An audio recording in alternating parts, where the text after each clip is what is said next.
Steve Johnson stationed himself outside his wife's office at 7 p.m., intending to terminate the charade they dubbed marriage. Some husbands overlook the signs over time, especially when their wives have never worked late before. Steve took notice and decided to address the issue. He approximated that this had been transpiring for 2 months, pinpointing the moment he observed his wife Angela wearing red high-heeled shoes to work. Angela despised heels, reserving them for rare weddings or special occasions, particularly in the bedroom where she paired them with red heels, white stockings, a cute lace bra, and thong underwear. Steve cherished the white thigh-high stockings and believed they had a fantastic love life. However, Angela never wore high heels to work, which prompted Steve to inquire about the change. He asked if something was going on, and she explained that she had a meeting with her boss and wanted to look professional. Angela paused briefly and continued walking without turning around. Steve remained silent, contemplating her choice and wondering if it resembled that of a professional, yet remained discreet. The revelation unfolded over time. Initially it was an occasional hour, but later it escalated to 2 or 3 hours several days a week. Steve realized the truth when Angela attended a bachelorette party, detesting clubs, salons, and bars, preferring dinner or coffee. She disapproved of drinking and looked down on those who indulged. Following her to a third bachelorette party at her boss Martin Schindler's house in Glen Ellen, Steve recognized the location from past gatherings. Waiting an hour to confirm her intentions, he then deflated all 4 tires and returned home. Angela omitted the tire incident but recounted it to their daughter, Jenny, expressing relief that someone merely released the air. Jenny questioned its veracity, and Angela affirmed, grateful they weren't cut, using an air pump Steve insisted she keep in the trunk. Angela admitted to a night at a dance club with friends and suggested avoiding it in the future. Steve consulted a lawyer, initiating the divorce process, leading him to sit in his car near her office, awaiting her impending service. Despite lamenting 21 years of marriage, they produced their 17-year-old daughter, Jenny, Steve's pride and joy. They initially met when Angela, a receptionist aspiring to become a paralegal, assisted Steve with a contract dispute. Dating blissfully for 2 years, they married, and Steve believed in the happiness of their marriage until Angela started working for Martin Schindler. Despite Steve's truck driving job with long hours, they maximized family time, embarking on weekend trips according to Jenny's schedule, filled with sports or other engaging activities. They explored Galena, Illinois, for wineries, and Lake Geneva, Wisconsin, for shopping and relaxation. Angela's betrayal, unnoticed until the revelation of her choice in footwear, severed their connection. As Angela distanced herself, Steve, previously unaware of her infidelity, observed a decline in her demeanor. He recalled the night he trailed her and initiated a conversation. "Why not have dinner and catch a movie today? I have a rare day off on Friday and I'd like to spend time with you," he proposed. She replied, "You know the deal. Fridays are for my girls. They depend on me as their designated driver. Let them manage for one night. With your extended work hours and those nights with the girls, I barely see you. If you had a genuine job that didn't require driving at all hours, we could spend more time together. But you don't. I've endured it for 2 decades. Deal with it. See you later." Without saying goodbye, she left, leaving him speechless. Following her into the garage, he witnessed her departure, grabbed the keys, and hastily followed. Their area had a single exit, involving a maze of streets to reach the exit of their house. Catching up with her on Main Street, he trailed her to Martin's house. He avoided her for the rest of the weekend, deciding to consult a lawyer on Monday. He wasn't seeking a scorched earth approach. He simply wanted a peaceful end to their marriage. Feeling through her words and actions that she no longer desired him, he questioned holding on to the slippery rope. He believed she could have her boss without a fight on his part. He shared this sentiment with his daughter that Monday, disclosing that she was involved with her boss and expressing his belief that she was cheating on him. His daughter, referring to him as Pumpkin, acknowledged the information, stating that she may not have noticed a difference in the last couple of months, but he did. "No way, Daddy, I don't believe it. I followed her to his house. She claimed she was going out with friends, but that's not true. She went straight to her boss's house, but her tires were damaged at the club." No, honey, I did it. Right outside her boyfriend's house, when I realized she wasn't heading to the club. It's hard to believe, Dad. Me too, but it's true. His daughter sat beside him in the car, anticipating the inevitable fireworks. Are you sure, Dad? No chance? Jenny asked. No, Pumpkin, it's over. She broke my trust and tore my heart. I can't tolerate such betrayal. Even if she had a reason, there's no justification for a prolonged affair. What if she got drunk and it happened just once? Maybe if she'd been assaulted, it would be different. No, she chose this path. She betrayed my trust. Trust is crucial with someone you can never love, someone you can't trust. I could never love someone who betrayed me like that. Our marriage fell apart. Jenny glimpsed two men approaching the car from the window. What a fool, Angela Johnson remarked, looking out of their law office window engaged with Martin. She was relieved the office had gold-tinted windows. I can't believe it. He thought he'd smack me to it. There was no love there. It was animalistic in every way. It took him 6 months to attract Angela, grooming her to replace his wife, who just finalized their 19-year marriage's divorce. He was fed up with his ex-wife's complaints, weight gain, and lack of desire. Embarrassed to be seen with her, he finally broke free when his twins left for college. Angela, the same age as his wife, exuded greater elegance. Possessing the toned physique of a 30-year-old, she radiated astonishing beauty. Martin had already upgraded her wardrobe, envisioning her as an exemplary boss's wife. A knock on the window startled Steve. Are you Stephen Johnson? Rolling down the window, he confirmed, Yes, you've been served. Please read the documents carefully. There is a restraining order requiring you to stay 100 meters away from Angela Johnson, Jennifer Johnson, and your family residence. What injunction from Jenny? Jenny grabbed the envelope, reading the divorce headline. She discovered a restraining order and handed it to him. What the hell? He shouted. Oh God, no, Jenny moaned. Daddy, I swear I didn't know. What are you talking about? She handed him the remaining papers. The documentation outlined several allegations: spousal violence, child misuse, aggravation of a minor. Jenny, why? Dad, I swear I had nothing to do with this. This is a lie or a mistake. Wait, how did she know I'd be here right now? That's because I told her. His daughter's admission shattered his heart. When you told me she was cheating on you, I confronted her. She told me she only did it because she had an investigator's report stating you cheated on her. You can't be serious, can you? Have you seen the report? No. You believed her and not me? Did you let her set me up? Baby, why? I love you so much. Why did you do this to me? I asked you not to say anything. I swear, Dad, I didn't know about the restraining order. This misuse is nonsense. I swear I didn't say anything like that to anyone. He cried quietly, not paying attention to her. Please. A moment later, he said, You have to leave now, Jenny. I can't and don't want to be within 100 yards of you anymore, he said quietly. Dad, no, she screamed. Go or I might get arrested. On top of all this, the sheriff is still here watching me. Reading further, he said, Oh my God, they also froze all my accounts. Crap. What should I do now? Congratulations to you both. You destroyed me. I can't even afford to fight her damn powerful law firm with all these bogus claims. I will forever fight in court. Oh God, no. I'll fix everything, Daddy, she said, getting out of the car and heading toward the office building. Martin and Angela concluded their activities and sighed contentedly. It was great, darling, she said. I just wish I had binoculars so I could see his face.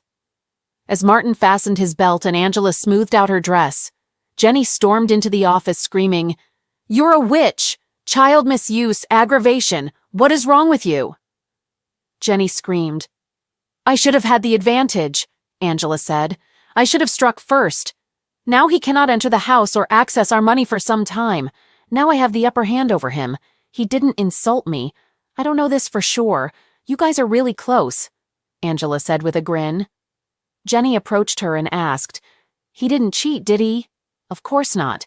Who needs it? She said with a laugh. You're a monster, Jenny said, and punched her mother in the face with all her might. Angela collapsed to the ground in shock and pain. Martin laughed and said, "Nice shot, girl." Jenny froze, then looked around. She saw bookcases, shelves, and a dirty desk. She grimaced in disgust, looked at Martin, and swept everything off the table. Then Jenny looked at him and calmly said, "You'd better never cross paths with me again, idiot. I can and will hurt you." And she left. "Jenny, wait!" "Damn it!" Angela screamed. Martin said, "That little brat will pay for this." On her way out, she passed a man with an envelope in his hand who asked her, "Are you Angela Johnson?"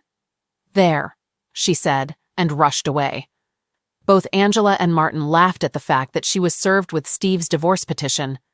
Jenny desperately tried to talk to her father out of fear he knew he couldn't talk to her, so he didn't answer and cried every time he saw her call. He was afraid that Angela would find out and send the police after him for violating the restraining order. Angela had already alienated him from all their friends, and only his parents and brother believed in his innocence. His sister-in-law kept him away from his niece and nephew just in case it was true. This almost shattered her brother's marriage with George before Jenny compelled her to reveal the truth. He couldn't fathom what he'd done to merit such animosity from Angela and the betrayal of his daughter. Even without knowledge of the misuse charge, she informed her mother that he was aware of her affair and the impending service. She falsely claimed she intended to stand by him during Angela's service but stayed silent, knowing he would be served. Jenny sought assistance for her dad, discovering her mother's divorce papers showed the lawyer worked in her mother's office, making it impossible to approach him. She reached out to Grandpa George, hoping for help. "What do you need, young lady?" inquired her grandfather. "We have to help Dad. I don't know who to turn to. I can't believe what you did to your father, Jenny. What were you thinking, helping your mother?" "Grandfather, it's all a lie. I didn't do anything. It's all my mom and her lawyer guy." "Watch your tongue, girl." "I'm sorry, Grandpa. I swear I didn't blame him for any of this. I had no idea confronting her would lead to that explosion." "Fine. I'll see what I can do." "Grandfather, is he there? Can I talk to him?" "He can't have any contact until this order is lifted. Every call makes him cry, fearing your mother will find out and involve the police. His lawyer set a court date for the hearing, but nothing can be done until then." Jenny, in tears, said, "Grandpa, tell him I love him and miss him." "I'll convey the message if I see him." Jenny hung up and cried for minutes. When she composed herself, she entered her mother's room, tossing her underwear and new clothes down the stairs. Carrying a heap of clothes outside, she threw them in the front yard. Some outfits still had tags. "Screw you, Mom," she said and fetched lighter fluid from the barn. Pouring it on her clothes, she lit them with matches. Realizing her mother would return soon, Jenny sat in a lawn chair roasting marshmallows over the burning clothes. Angela, pulling into the driveway, saw Jenny and screamed, demanding an explanation. "No, Mom, I've lost my mind. I decided to make you pay for the days Dad can't talk to me.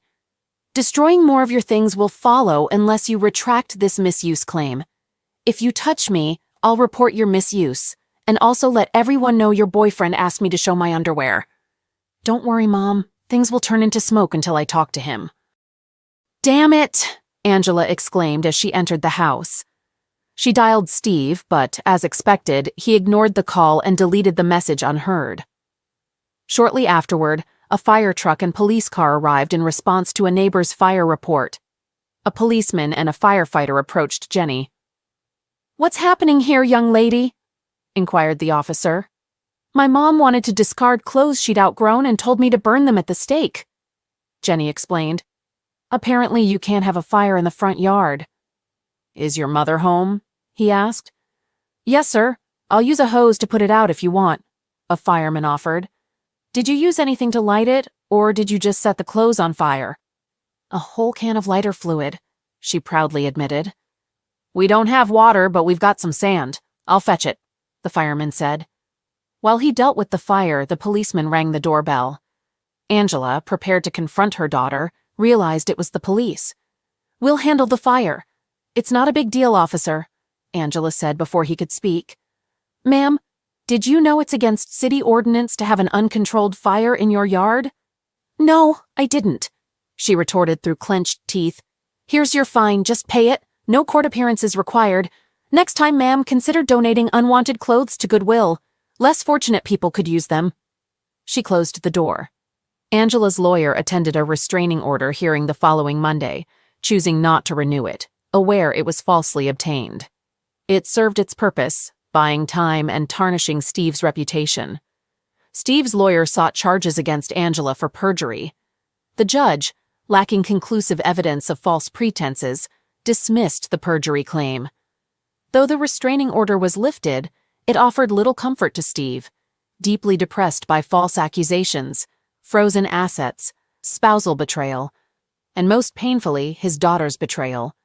Struggling to make ends meet, he took leave from work, battled drinks, and lived in misery. In the afternoon, when Angela and Jenny were absent, Steve visited his house. Despite changed locks, the garage door opened. He found his belongings in boxes and garbage bags, noticing Angela had left the wedding album and family photographs. He maintained contact with his family, though strained due to his problems.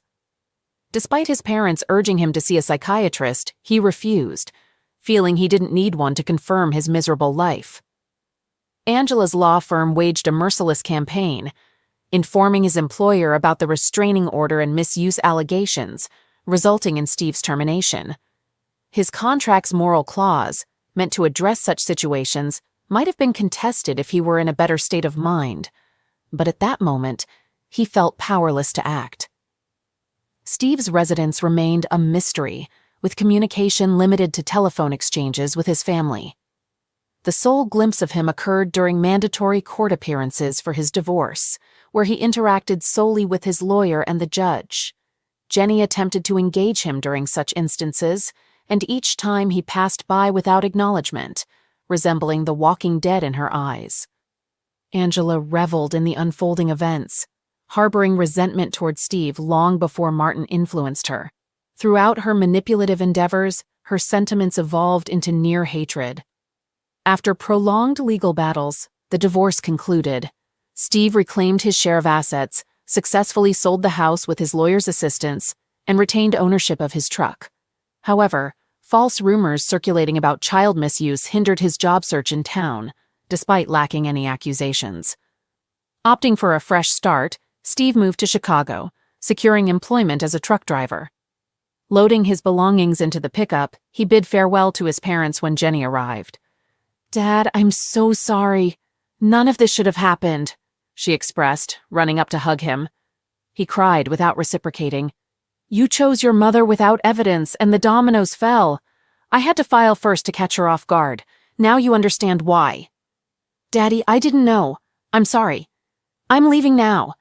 This false accusation of child aggravation just won't go away once you're accused of something like that. It's a stink you just can't wash off. Someday your mother and her lover will pay for this. Goodbye, Jennifer. I loved you more than my own life." As her grandmother hugged Jenny, he seized the opportunity to get into the truck and drive away. "Angela, will you marry me?" Martin proposed on the day the divorce finalized. "Yes, Martin, oh yeah," she cried and hugged him, causing a scene in the restaurant. "Let's go to your house and celebrate," she suggested after settling the bill. Eager to move in and remodel Martin's big house, Angela planned to discard the tacky furniture and curtains chosen by his ex-wife. Their first purchase would be a new bedroom set.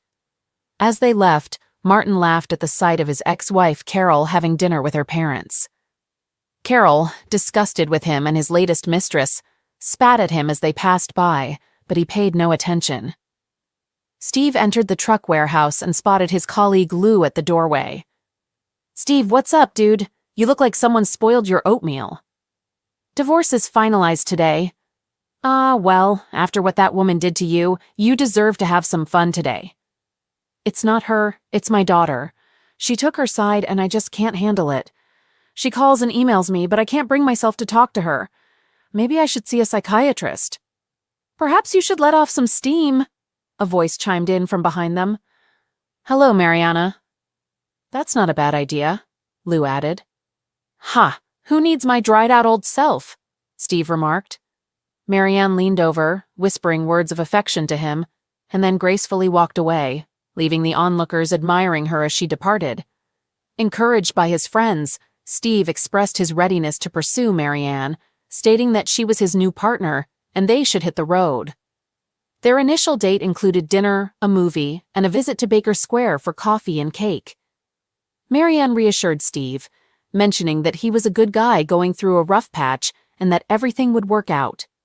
Reflecting on his past, Steve shared with Marianne that, for a long time, he couldn't fathom what he did wrong and couldn't understand his ex-wife's aggression during the divorce. He expressed that she was terrible, but it was all over now. Holding her hand, he advised her to look forward, not behind, and promised to make it worth her while. With a smile, he squeezed her hand and suggested they go, while Marianne pulled him in for a kiss upon their exit. She then proposed if he wanted to see her bedroom. Steve regretfully replied that he wished he could. However, Marianne, undeterred, took his hand, leading him to her bedroom. Bathed in the soothing bluish tint of moonlight, they kissed and undressed slowly, intending to savor every moment. Marianne eventually lay on the bed, and Steve knelt on the floor. Expressing his perspective, he remarked that her loss was his gain, and he intended to take advantage of it. He kissed her, mentioning that he was available any time. A week or so later, a man dressed in black approached the back door of a posh house in town. Expecting to break in, he smiled when he found it unlocked. Stealthily navigating through the house, he reached the room he sought. The room was well equipped, thanks to a Facebook photo of his target sitting at his desk. The arrogant man had it as his screensaver. The closet was behind and to the right of the desk, with the room dimly lit by a desk lamp. Though the closet door was closed, he could still see the room well. Opening the door behind the counter, he waited. The only concern was the target approaching the closet before sitting down. It might complicate things, but he remained confident the job would be done, with a perfect alibi ensuring his safety. Martin Schindler entered his home office, glancing at the computer monitor angled on his desk, with his back turned to the cabinet. The uninvited guest cautiously opened the closet door and stealthily slipped away. Upon hearing the noise, Martin looked up and discovered a weapon pressed to his head, followed by the pulling of the trigger. Subsequently, the pistol was placed in his hand, and a note was left on the table that simply stated, "Price paid in full." The shooter swiftly exited the door after leaving the note. Upon returning home from the store, Angela entered Martin's office to share the new bedding she had purchased. She screamed at the sight of his lifeless body in the chair and immediately retrieved her cell phone to call emergency. While observing the weapon in his hand with a note on the table, she refrained from touching it. Reading the message, she received a shocking revelation. "No, Steve, no." In distress, she screamed, questioning, "What have you done?" Detective Devontae Jordan received a call and hurried to the Schindlers' home. On arrival, he saw a weeping woman in the living room, with crime scene investigators moving around the office. While scanning the scene, he noticed a new set of golf clubs in the corner and commented, "Good clubs indeed." Continuing his examination, he observed the weapon still held in the sufferer's right hand. Asking one of the first responding officers, he inquired about the current situation, learning that it was an apparent self-inflicted weapon shot to the head. The sufferer was lawyer Martin Schindler, a homeowner, with Angela Johnson as the bride who found the body and called emergency. There was a typed note on a computer, unsigned, consisting of just one sentence. Detective Jordan handed a plastic bag with the note, frowned, and questioned Angela about its meaning. Angela clarified it wasn't self-destruction. Her ex-husband, Steve, eliminated him. Martin disliked weapons and didn't own such a firearm. Angela believed Steve did it because he felt Martin took her away. She admitted to dating the deceased while married.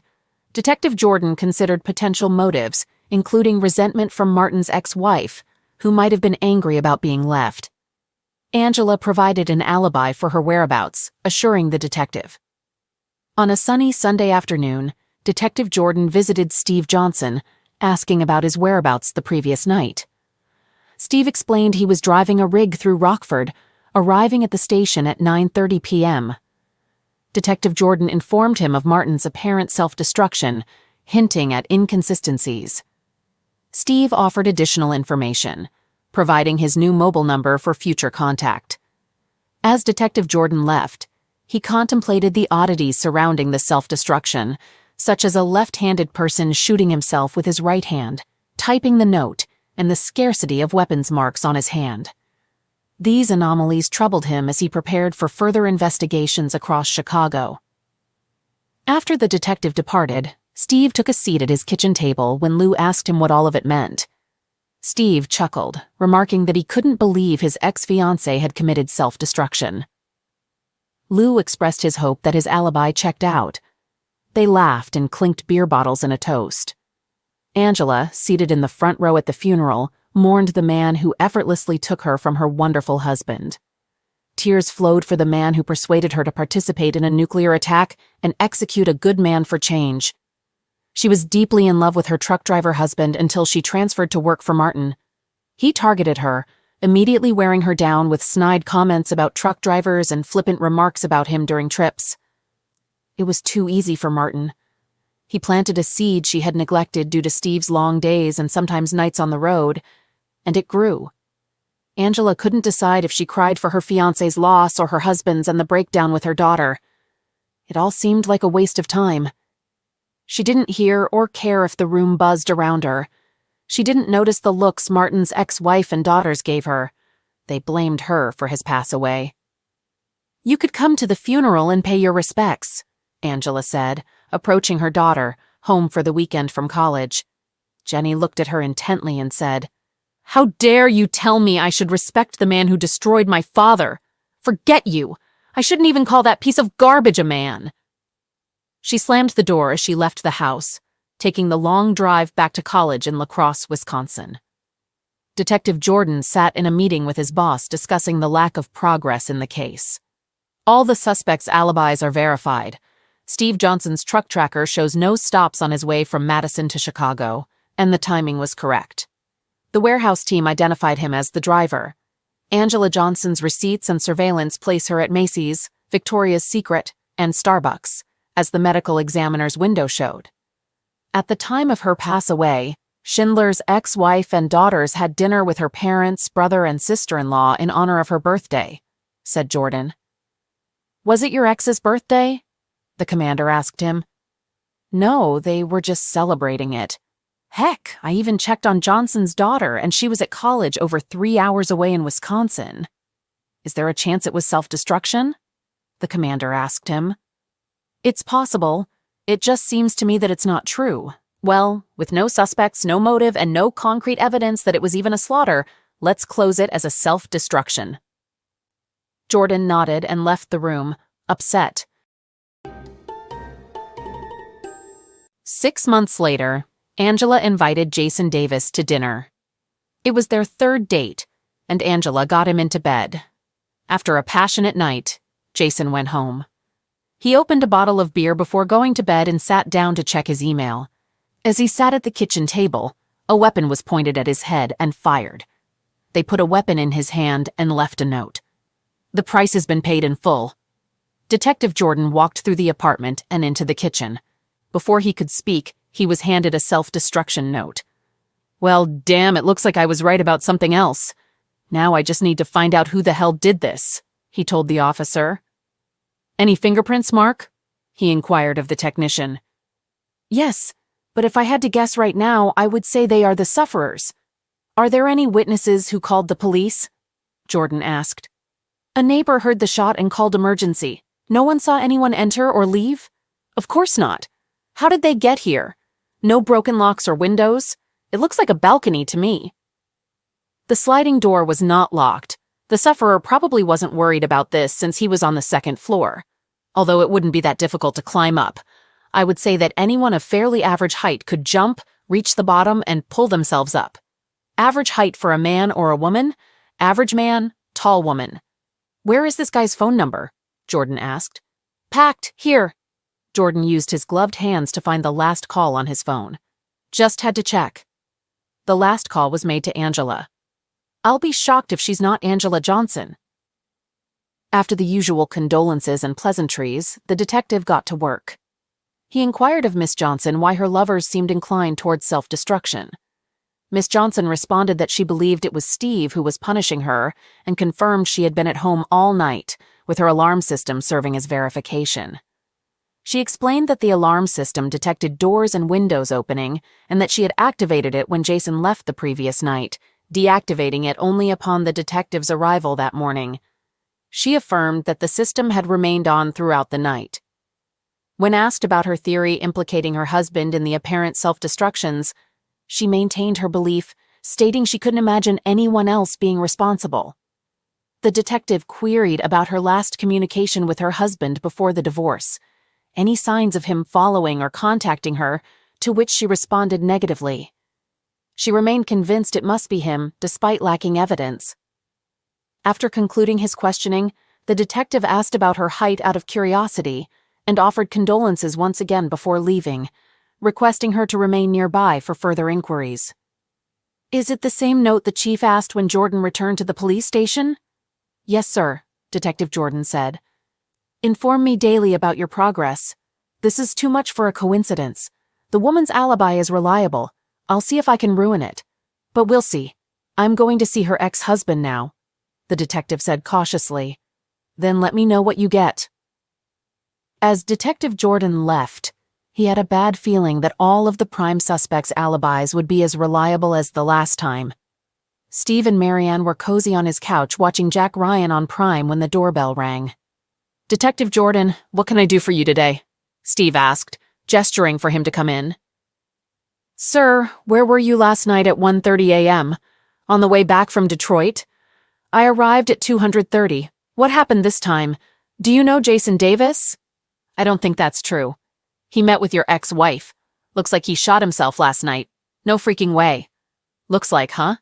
Maybe she's a liquidator, a black widow, or something like that. Maybe." "Thank you. If I need anything else, I will contact you." Steve laughed as he closed the door. "What was all that, baby?" Marianne inquired.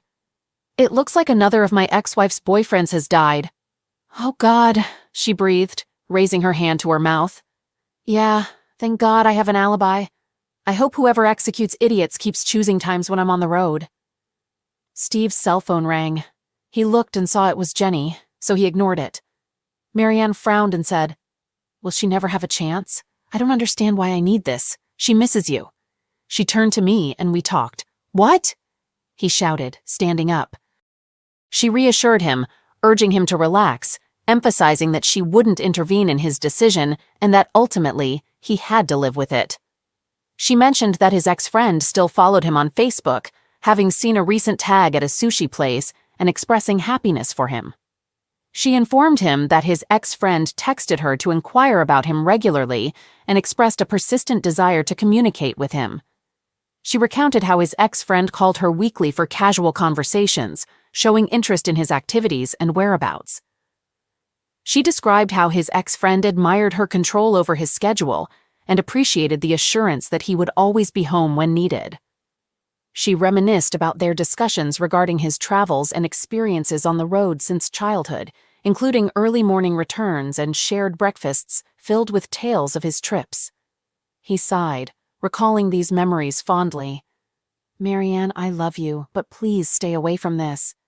She hugged him and said, "I'm not involved in this. I will never drag you into anything. Everything depends on you." I told her straight out that I wouldn't put you two together. He nodded, hugged her tightly, and stopped the show. "I just don't have anything that could put her at the crime scene, Chief. In fact, there is no evidence that anyone was at the crime scene. No forced entry, no finger or toe marks, and no discrepancies in spatter patterns. If it weren't for the identical notes, I would have closed them both as self-destruction."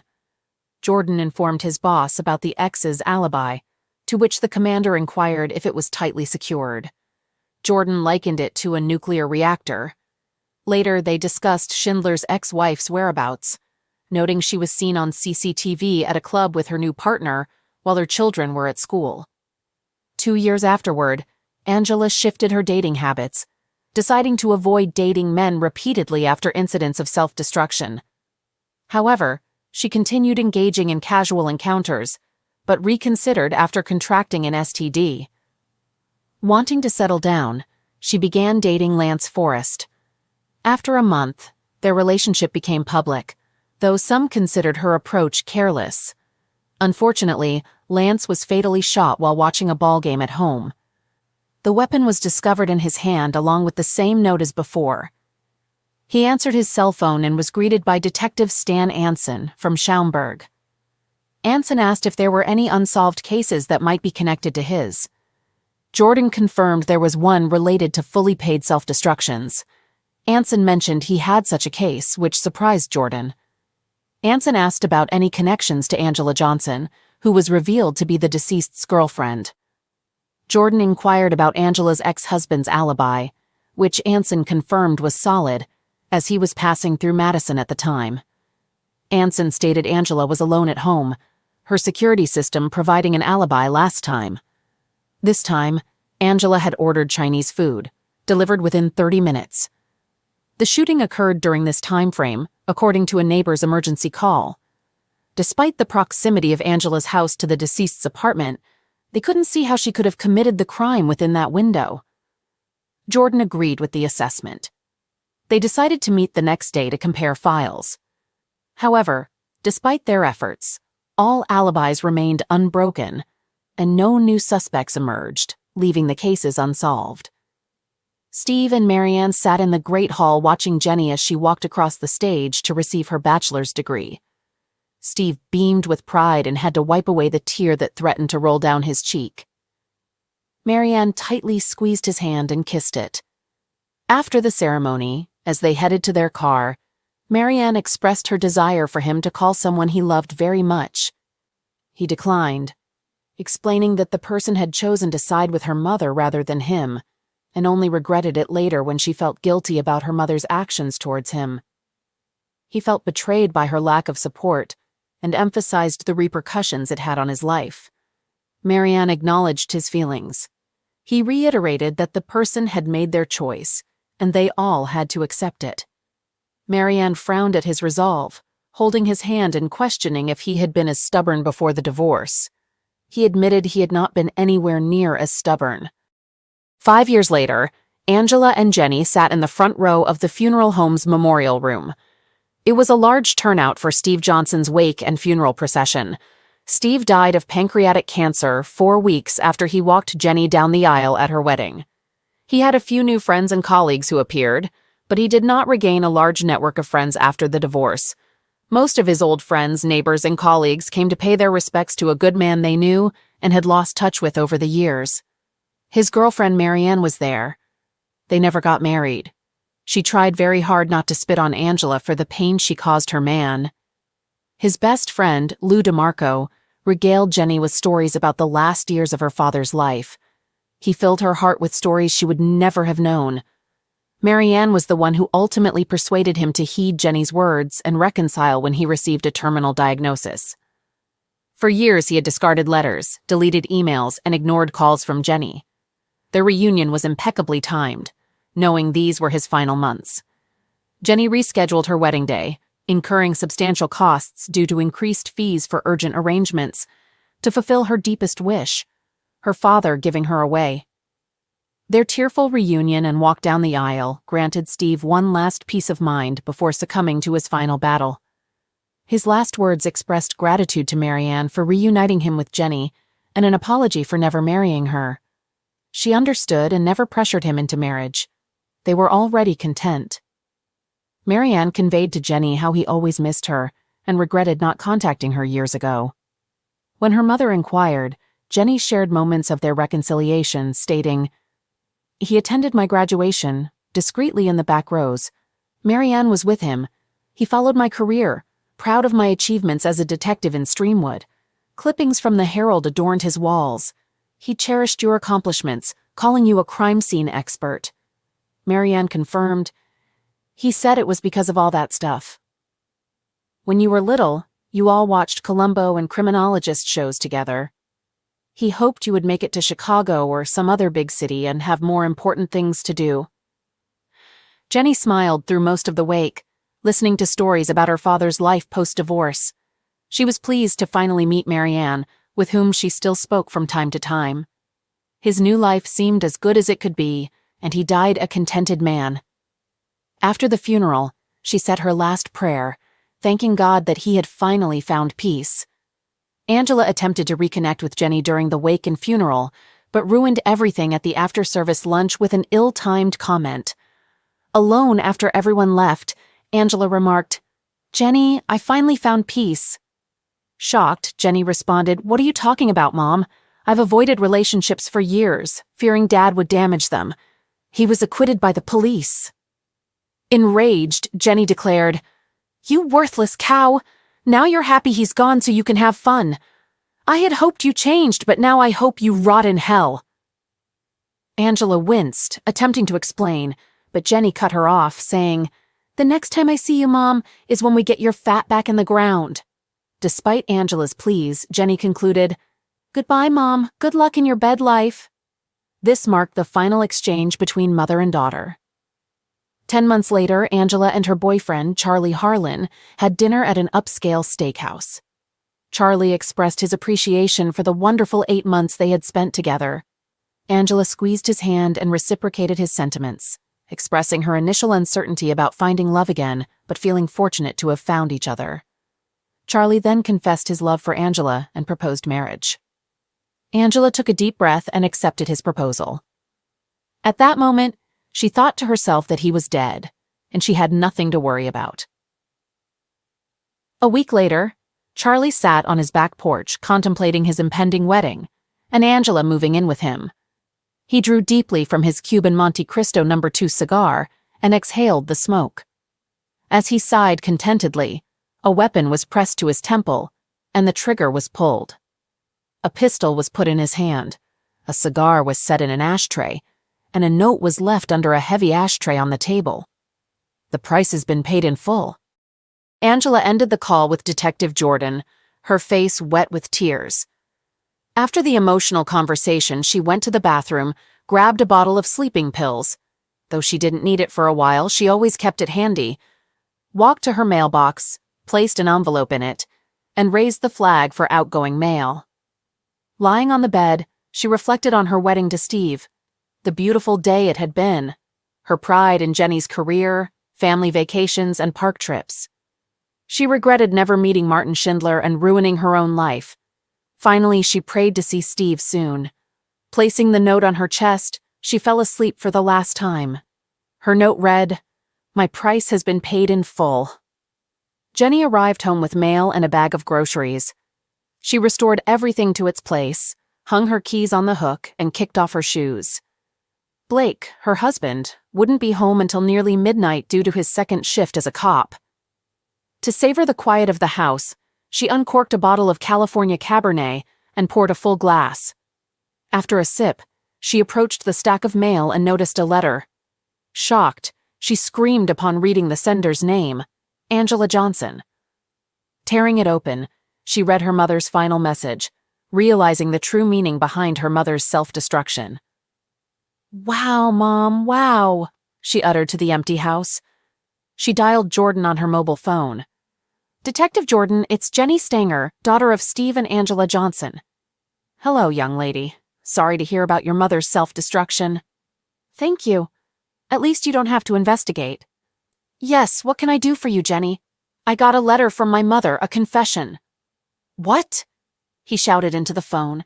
"A confession of all self-destructions that were actually slaughters. Clearly she was crazy. I can't believe this. Jesus Christ. Okay, come and meet me at my site as soon as you can." She burned the first page in the fireplace, ensuring it was completely incinerated. The letter conveyed, "My dear Jenny, I offer you this last gift of my repentance.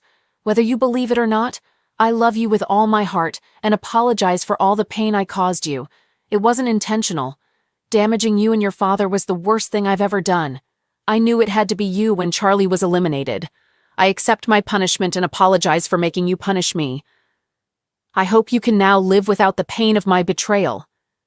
Destroy this page and give page 2 to the police. Page 2 is my full confession. I take responsibility for everything. It's all my fault.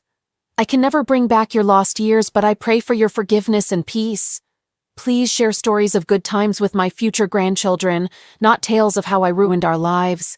I pray for your long and happy marriage with Blake. Don't be tempted away when someone tries to lure you. I love you wholeheartedly, Mother. P.S. Kindly seek assistance from someone and obtain the help you urgently require. The weary note carried the weight of expense. Jenny, upon receiving this, I will have already taken my own life. I can no longer bear the burden of guilt. I ended the lives of these men, my lovers. They paid a price for taking me from your father. I always belonged to him. Perhaps now I can reunite with him. May the Lord forgive me. My love for you is eternal. I apologize for ruining our life before Martin. We once had an ideal family. Mother. Jenny approached Detective Jordan's desk and exchanged greetings before settling into the chair he offered. As Detective Jordan read the letter, he expressed his regret to Jenny for suspecting her. Jenny agreed, expressing disbelief at her mother's actions and speculating that her mother might have lost her sanity years ago.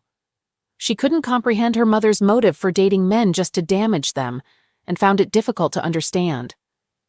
Jenny noted that it somewhat made sense that her mother was responsible for some slaughters, considering her whereabouts couldn't be confirmed at the crime scenes and the lack of substantial evidence.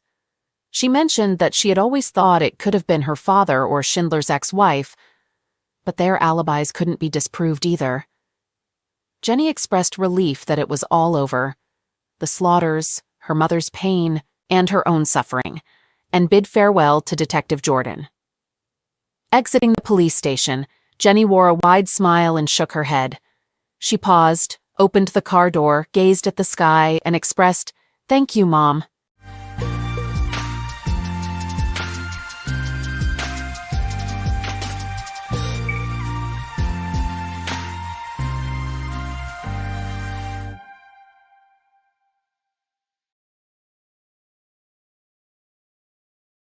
I usually don't ask this early, but if you could like the video and subscribe, it would mean a lot. We're so close to hitting 1,000 subscribers, and your support can really help get my content out there.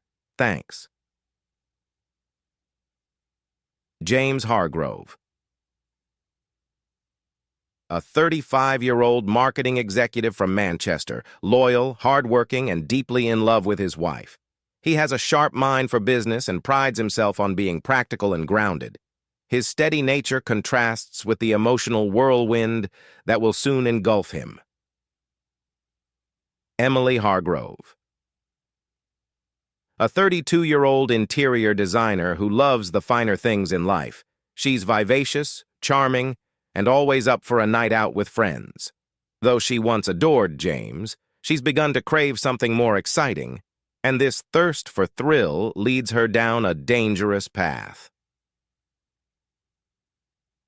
Mark Walters.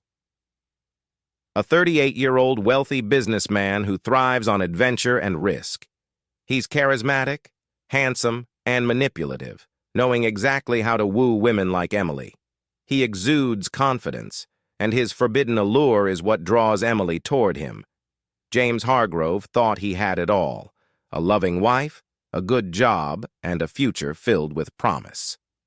He and Emily had been married for 7 years, building a life together in their suburban Manchester home.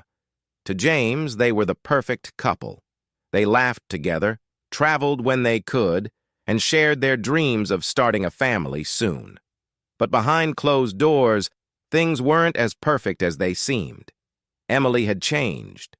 What was once spontaneous passion turned into routine, and the connection they had in their early years now felt like a distant memory.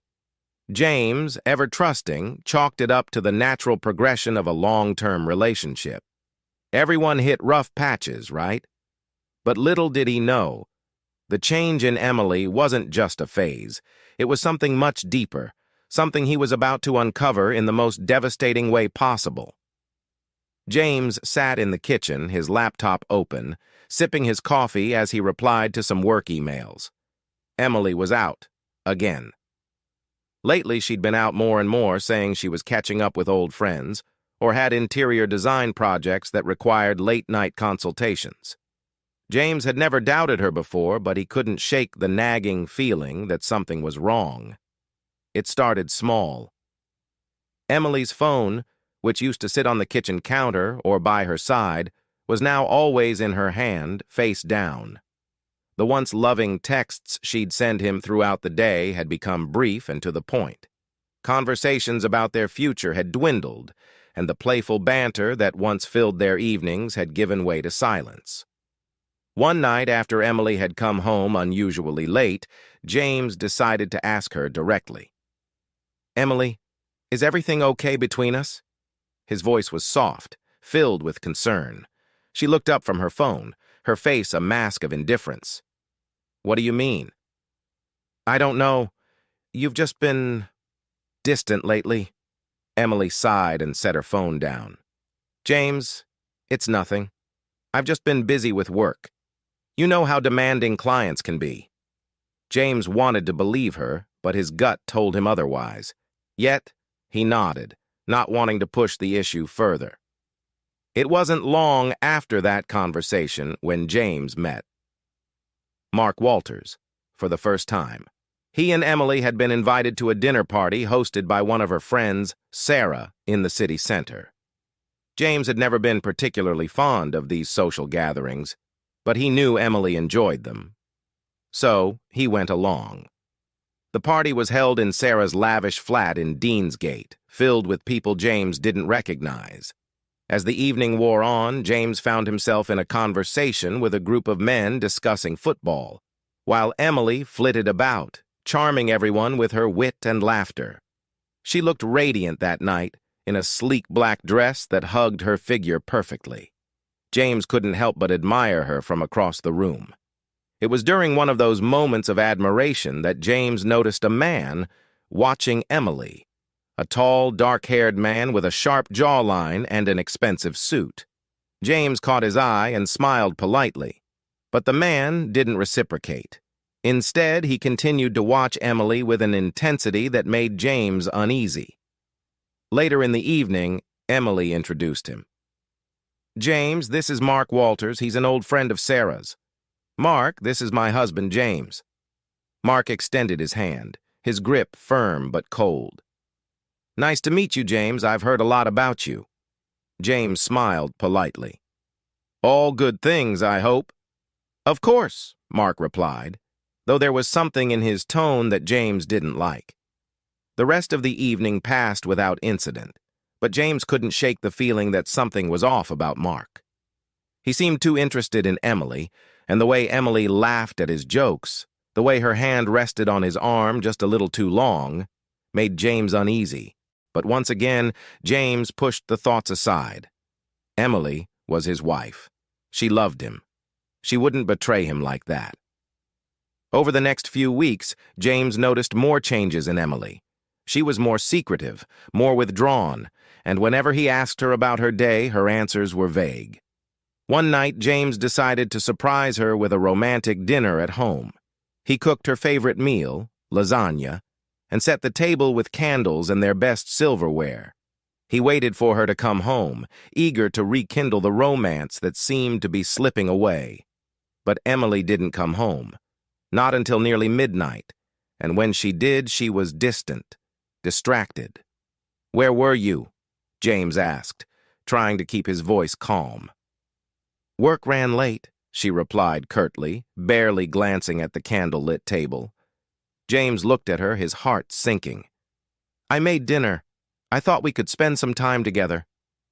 Emily glanced at the table, then back at James. "I'm not hungry. I'm exhausted, James. I'm going to bed." As she walked past him and up the stairs, James felt a pang of helplessness. The woman he loved was slipping away from him, and he didn't know how to stop it. James couldn't ignore the signs anymore. He didn't want to believe that Emily was cheating, but the evidence was mounting. She was gone more often, her affection had cooled, and every time Mark Walters' name came up, she seemed to light up in a way she didn't with him anymore. One evening, while Emily was out working late, James decided to check her phone. She'd left it on the counter while she was in the shower. His hands trembled as he picked it up, his heart pounding in his chest.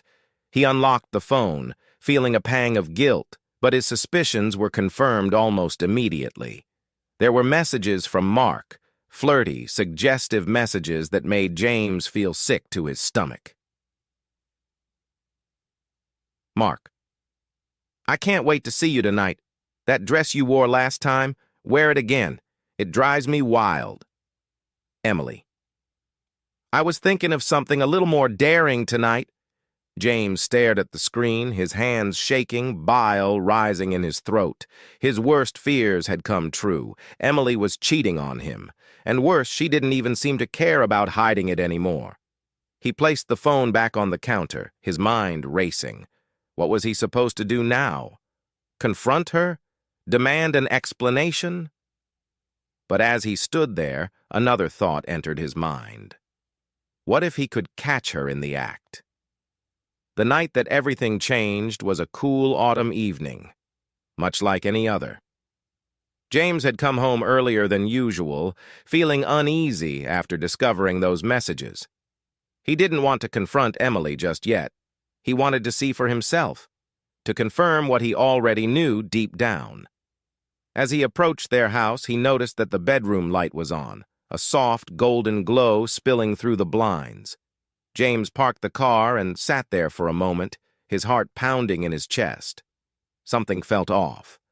He stepped out of the car and walked toward the house, keeping to the shadows. When he reached the side of the house, he looked up at the bedroom window, and that's when he saw it. Through the small gap in the curtains, James saw Emily standing in front of the mirror, wearing a lingerie set he'd never seen before. She was laughing, her head thrown back in a way that made James's stomach twist with jealousy and pain. And then he saw Mark. He was sitting on the edge of the bed, watching her with a smug smile on his face. Emily turned to him, her hands moving seductively over her body as she performed a striptease, something she hadn't done for James in years. James felt a lump rise in his throat. His hands clenched into fists. His entire world shattered in that moment. The woman he had loved, the woman he had trusted with his heart, was giving herself to another man, right in their own bedroom. He couldn't move, couldn't breathe. All he could do was watch as Emily removed her lingerie piece by piece until she stood naked in front of Mark, who reached out to touch her. That was enough. James turned away, his heart racing, his mind a whirlwind of emotions. Anger, betrayal, sadness, disbelief. It all hit him at once, a wave of pain that left him breathless. James didn't confront them that night. He couldn't. Instead, he drove to a hotel and checked in, his mind numb with shock. He couldn't believe what he had seen. The woman he had loved for so long, the woman he had built a life with, had betrayed him in the most intimate way possible. The next morning, he went home, packed a bag, and left a note for Emily. I know everything. Don't bother coming after me. And just like that, James walked away from the life he had built with Emily. He didn't know what the future held, but he knew one thing for sure. He could never go back to the way things were. Thank you for reading this heart-wrenching tale of betrayal, heartbreak, and the courage to walk away from a toxic relationship.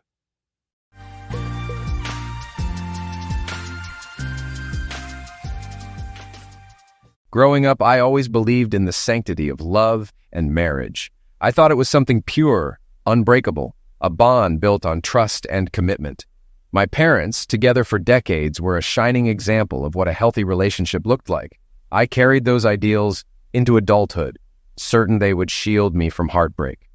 But life, as I would come to learn, has a cruel way of dismantling even the most cherished beliefs. When I met Rachel, I thought I'd found my forever. She was everything I dreamed of, smart, funny, and beautiful. We were inseparable, building a life full of laughter and shared dreams, or so I thought. Looking back, I realized how naive I had been, ignoring the small red flags and brushing aside doubts. My world unraveled the day I found out Rachel was unfaithful, shattering the illusion I had clung to for so long. Sitting alone, I couldn't help but reflect on how drastically my life had changed. A year had passed since my marriage ended in betrayal. After discovering my wife's infidelity, I chose divorce and the solitary life it brought. With no children or family close by, loneliness became my constant companion. Ironically, that isolation birthed a dangerous fascination. I found myself obsessing over another man's wife. Whether it was love, lust, or a twisted sense of retribution, I couldn't say for certain. But one thing was clear. Revenge fueled my obsession. I barely know her, though we often run into each other at lunch. She works in my building. I've gathered as much information as I can and decided I'll pursue her. But then what? The thought of wanting her so badly, even if by force, feels overwhelming. I know she's about 30, petite, with noticeable curves. She wears tight clothes, possibly without underwear. Her husband seems clueless, a loser who doesn't appreciate her, and, worst of all, is the man who ruined my marriage by sleeping with my wife. Now, I plan to make him pay by claiming his wife. I think taking her would even do her a favor. If it isn't obvious yet, I'm unhinged. Ever since I caught my wife cheating, I've been like this. One day, I came home early and walked straight into my bedroom to find her with another man. She screamed, and he, mid-act, didn't even realize what was happening until I grabbed him and threw him off her. I punched him up while my wife just kept screaming. I dragged him to the door and tossed him, undressed, onto the street, throwing his wallet and keys into the yard, but leaving his clothes behind. He stumbled to his car, a mess, and drove away. I didn't see him again until fate stepped in later. After that, I turned to my wife, who was hurriedly dressing. "Kevin, this isn't what it looks like. We can fix this," she cried. "Not what it looked like?" I replied. "Did you sleep with him or not?" "Please, let me explain," she begged. I cut her off. "Did you or didn't you? It's a simple question." When she couldn't answer, I said, "Conversation over. I'm going out. You have 1 hour to pack and leave. If you're still here when I get back, I'll throw you out myself. 1 hour, that's it." I left the house and returned 2 hours later, hoping she'd be gone. I meant what I said. I would have hurt her if she stayed, wife or not. When I got back, she was gone, along with most of her belongings. She left a note. At first, I didn't want to read it, but I changed my mind. Rachel's note. "Dear Kevin, I made a huge mistake. Jim means nothing to me. He was just an old school friend I bumped into. We dated back then, and you knew I wasn't a maid when we married. Jim was my first love, and old memories don't die easily. We met at the mall, and it felt nice, like catching up with an old friend. He flirted, and I reminisced. I foolishly invited him over, showed him the house, and when we got to the bedroom, he kissed me, and it felt like old times. Then things went too far. I regret it so much. I wish it hadn't happened. I'm sorry for hurting you. Please take me back. I love you and always will. Rachel." Reading her note, now with a name for the other man, cut deeper. I had loved Rachel, but for me, love could die, and in this case, it turned to revenge. Revenge isn't what you choose. It's what you're driven to do, and I was determined to have mine. The next day, I took time off work to close our joint checking and savings accounts. I canceled most of our credit cards, leaving only 2 in my name for my expenses. I'm stubborn, and I own it. Rachel's father, George, called me to ask what was going on. Frustrated, I responded, "Didn't you have the guts to ask your daughter directly?" I continued, "Listen, George, I caught Rachel in bed with an old friend of mine. I don't forgive, so I threw her out. She took what she wanted, and she won't see another cent from me. If she wants to go to court, that's her choice. Otherwise, I suggest you stay out of it." Then I hung up. 2 days later, Rachel's younger sister, Karen, called and asked to talk. I told her, "Go ahead, I'm listening." She started saying Rachel was sorry, but I cut her off. "I don't care how sorry she is. If you say her name again, I'm hanging up. Your cheating sister is out of my life." Karen then asked if Rachel left any belongings at the house. I told her, "She had an hour to take what she wanted. If she forgot anything, tough luck." Karen mentioned a few items, and I felt anger rising. I responded sharply, "Karen, come over and spend the night with me in my bed, and you can take whatever you want for your sister." She yelled back, "You disgusting fool. Wait until I tell my husband. You'll deal with him." "Does that mean I won't get to sleep with you? I always thought you'd be good in bed."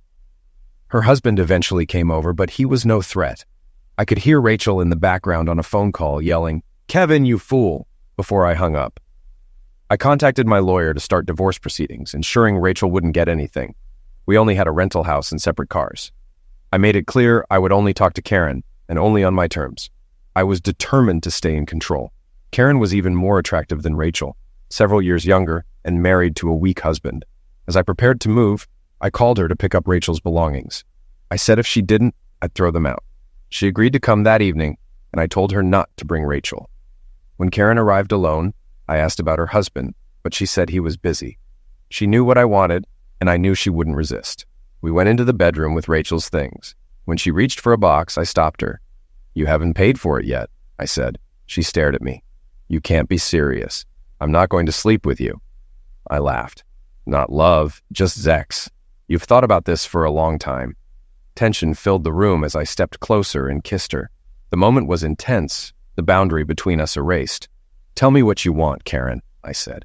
"Kevin, please," she whispered. "Just promise me it's safe." "You're just like your sister," I replied, letting it sink in. We crossed a line that night, ending in silence as I loaded her car with Rachel's things.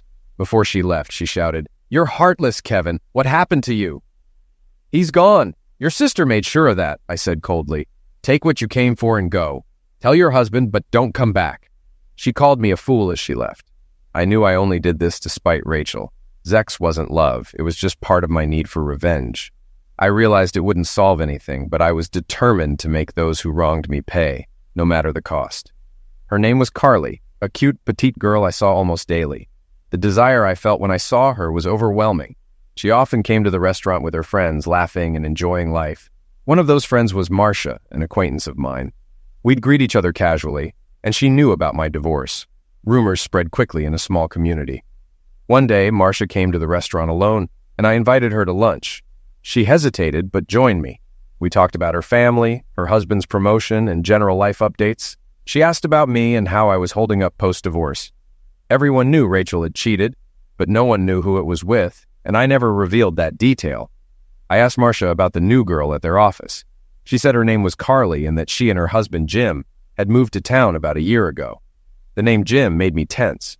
Marcia noticed and warned, "Kevin, Carly is happily married. You're not planning to flirt with her, right?"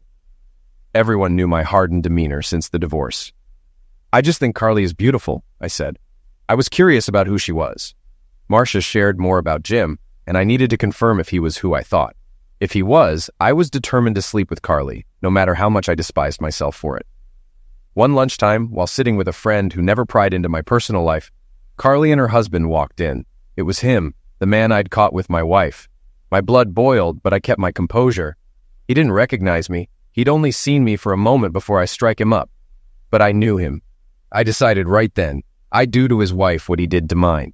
One day, I approached Carly when she was alone at the restaurant. I introduced myself as Marcia's friend to put her at ease. She smiled and introduced herself. I invited her to sit with me, joking that she'd have to pay for her own lunch, which made her laugh. We sat together and she shared details about her life, mentioning that her husband, Jim, had transferred here a little over a year ago. She talked about a rough start, how Jim was attacked by two men, robbed, and needed stitches above his left eye. He had filed a police report, but the attackers were never caught. This explained why he never reported me to the police. After lunch, I told her it was nice meeting her and that she was welcome to join me anytime. I found myself in a dilemma. I genuinely liked Carly and didn't want to hurt her, but I still felt the need for revenge. I saw her often, usually with coworkers, and she would smile at me. One day, I mentioned I'd be having lunch an hour later than usual. The next day, Carly also had lunch late and joined me alone. We began having lunch together regularly and grew close, and I started developing strong feelings for her. One day I told her, "You're one of the sweetest, most beautiful women I've met. If you weren't married, I'd ask you out." She looked nervous and said, "I'm married, Kevin. My marriage isn't perfect, but I could never cheat on my husband. I can't. It's wrong." I asked her, "What's wrong with your marriage?" Tears welled in her eyes as she said, "I think my husband is cheating on me, but I'm not sure." I held Carly's hand, trying to comfort her as she trembled. I couldn't understand how someone could neglect such a wonderful woman.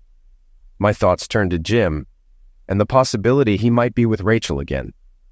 I told Carly I needed to talk to her privately, and asked if she'd meet me after work. "Kevin, I can't go to your apartment. What would people think?" she said. "Carly, this is important. I care about you too much not to tell you," I replied. She hesitated. "I think I trust you, Kevin. I like you, but I don't know you well enough to be alone in your apartment. Can we talk here, maybe in a car or at a restaurant?" "Okay, we'll meet here and I'll treat you to dinner," she smiled. "It must be serious if you're treating me to dinner," she joked. I needed to figure out what to say without pushing her away. What began as revenge had turned into real feelings. I hadn't planned to fall for another man's wife, but here I was. At dinner, Carly brought up that she had spoken with Marcia and learned about my divorce and how I had discovered my wife with another man. She expressed her sympathy, admitting that she feared facing a similar betrayal with her own husband. "Carly, there's something I need to tell you. I know you're married, but I'm falling in love with you," I said. "Kevin, please don't," she replied, her voice trembling. "I'm married." "I have to say this, Carly," I continued. "My wife's betrayal changed me. People say I've become a bitter man, and they're right. I wanted revenge. My plan was to find my wife's lover's spouse and be with her, even flaunt it in front of him if necessary." "Kevin, you don't have to share this," Carly said, interrupting, sensing the pain behind my words. "Let me finish," I insisted. "The woman I plan to use for my revenge, the woman I would have pursued, no matter the cost, is you, Carly. And now, despite everything, I've fallen in love with you." Carly covered her face, realizing it was true. Her husband was the man I caught, and she was the woman I'd fallen for. Tears streamed down her cheeks. "This is so hard to believe. How do you know for sure? Were you really planning to hurt me to get back at him?" she asked, crying. I reached out to comfort Carly, but she pulled away. "Please, don't touch me. I need time to think." "A year ago, I found a man named Jim in my bedroom," I said, my voice low and strained. "I knocked him and threw him out with nothing but his name. I didn't know anything else about him." I handed Carly the note I had kept from Rachel. She read it, and her tears flowed even more heavily. "For 6 months, I watched you come into the restaurant," I continued. "I waited for the chance to meet you. You became the only light in my dark days. I fell in love with you before I even knew you were married. When Marcia told me about your husband, I felt torn apart. Then, one day I saw him meet you for lunch, and I realized who he was. It took everything in me not to confront him right then. If you had been anyone else, my revenge would have played out a long time ago." Carly sat down, her hands clasped tightly, weeping. I pressed on. "But I love you, Carly, and I couldn't bring myself to hurt you. My desire for revenge was strong, but the thought of causing you pain stopped me. I want to make love to you, not out of revenge, but because it's been so long since I felt real love. I believe Jim is back with Rachel now that she's divorced, but I need to know how you feel about me. I need to know so I can decide what comes next. No matter what, I won't hurt you. I know I've been cold and vengeful, but there's more to me. There's a side that wants to be kind, a side buried under a year's worth of pain. You could be the one to bring that man back to life." I leaned forward, eyes searching hers. "Help me, Carly. Help me take my revenge on Jim, and maybe we can find a way to build a life together, one where we can be happy." "Kevin, this is so overwhelming," Carly said. "I have so many questions, and I don't know how I feel about you, my husband, or myself right now. I need time to process this. Please understand. I'm not trying to push you away. I want to help, but I'm confused and don't know what to do." After a tense dinner, I walked Carly to her car and apologized for upsetting her. I told her she deserved to know the truth and promised to do whatever it took to resolve things for both of us. Sharing my feelings might not have been the best move, but I needed her to know. She even allowed a brief hug before leaving. I hadn't solved anything. In fact, I might have made it worse. Maybe telling her about her husband was a mistake. I just hoped everything would turn out okay for her. The next day, I was eager to see her at lunch. I went to our usual spot, but she didn't show. Anxiety set in. Had she fought with her husband? Was he hurting her? If he had, I would have made him pay. Or maybe she told him about me and who I was. Her absence drove me crazy, and I struggled to focus at work, doing anything to distract myself from my worry. When I arrived home, my phone rang. It was Carly, and she sounded distressed. "Kevin, I need to see you. Everything has changed, and I have to come over tonight. Can I come in?" she asked urgently. "Carly, I was worried when you didn't show up for lunch. Did he hurt you? If he did, I'll take care of it.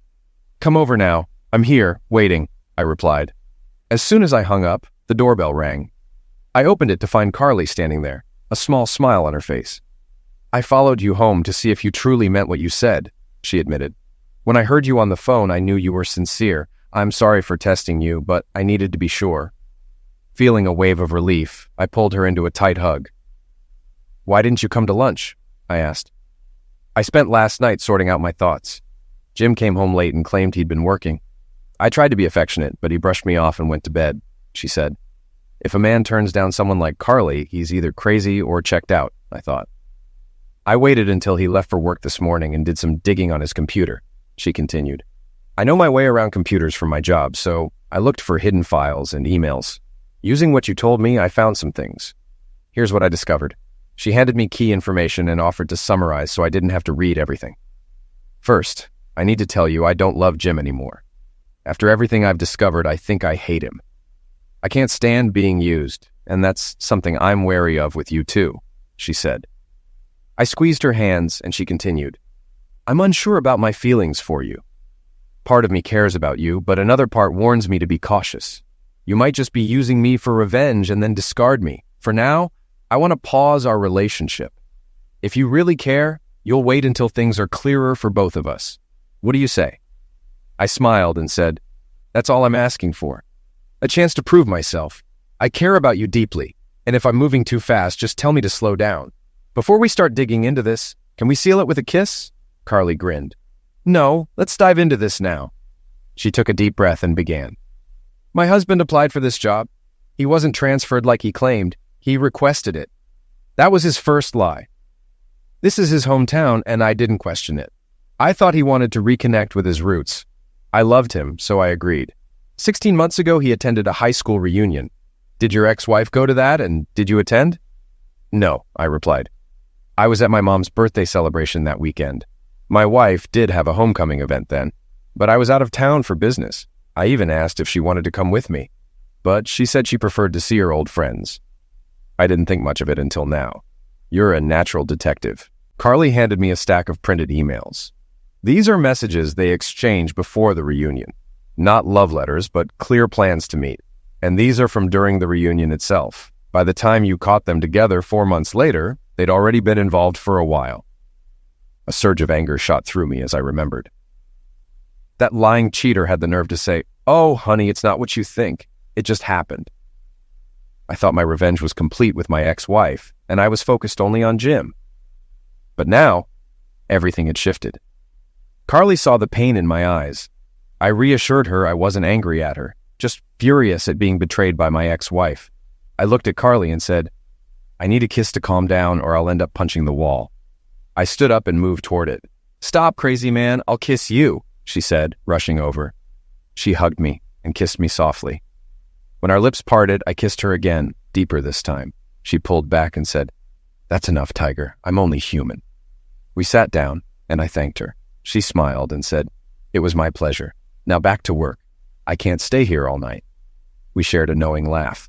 Here are copies of my husband's phone records from the past year, Carly said, handing me the documents. This number appears almost daily. I found out it belongs to Rachel Miller, your ex-wife's maiden name. I didn't even know she had taken it back or that she had a cell phone. When was it bought? I glanced through the records and nodded. Based on these, about a month before I caught them together. This explains how they managed to keep it hidden for so long and why she didn't push for more during the divorce. She knew if this came out, it would damage her case. I looked at Carly. But what about you? You're still married. What do you want us to do? I asked, stressing the word us. Her eyes narrowed with determination. I want him to regret everything, face public embarrassment, and restore my pride, and yours. But how can I do this without becoming a cheater myself? Can you stay in his house for a couple of weeks without revealing anything? I asked. Sure, as long as I don't have to sleep with him. I can handle cooking dinner if he keeps sneaking off to see her, she replied. First, start by shopping during your lunch breaks.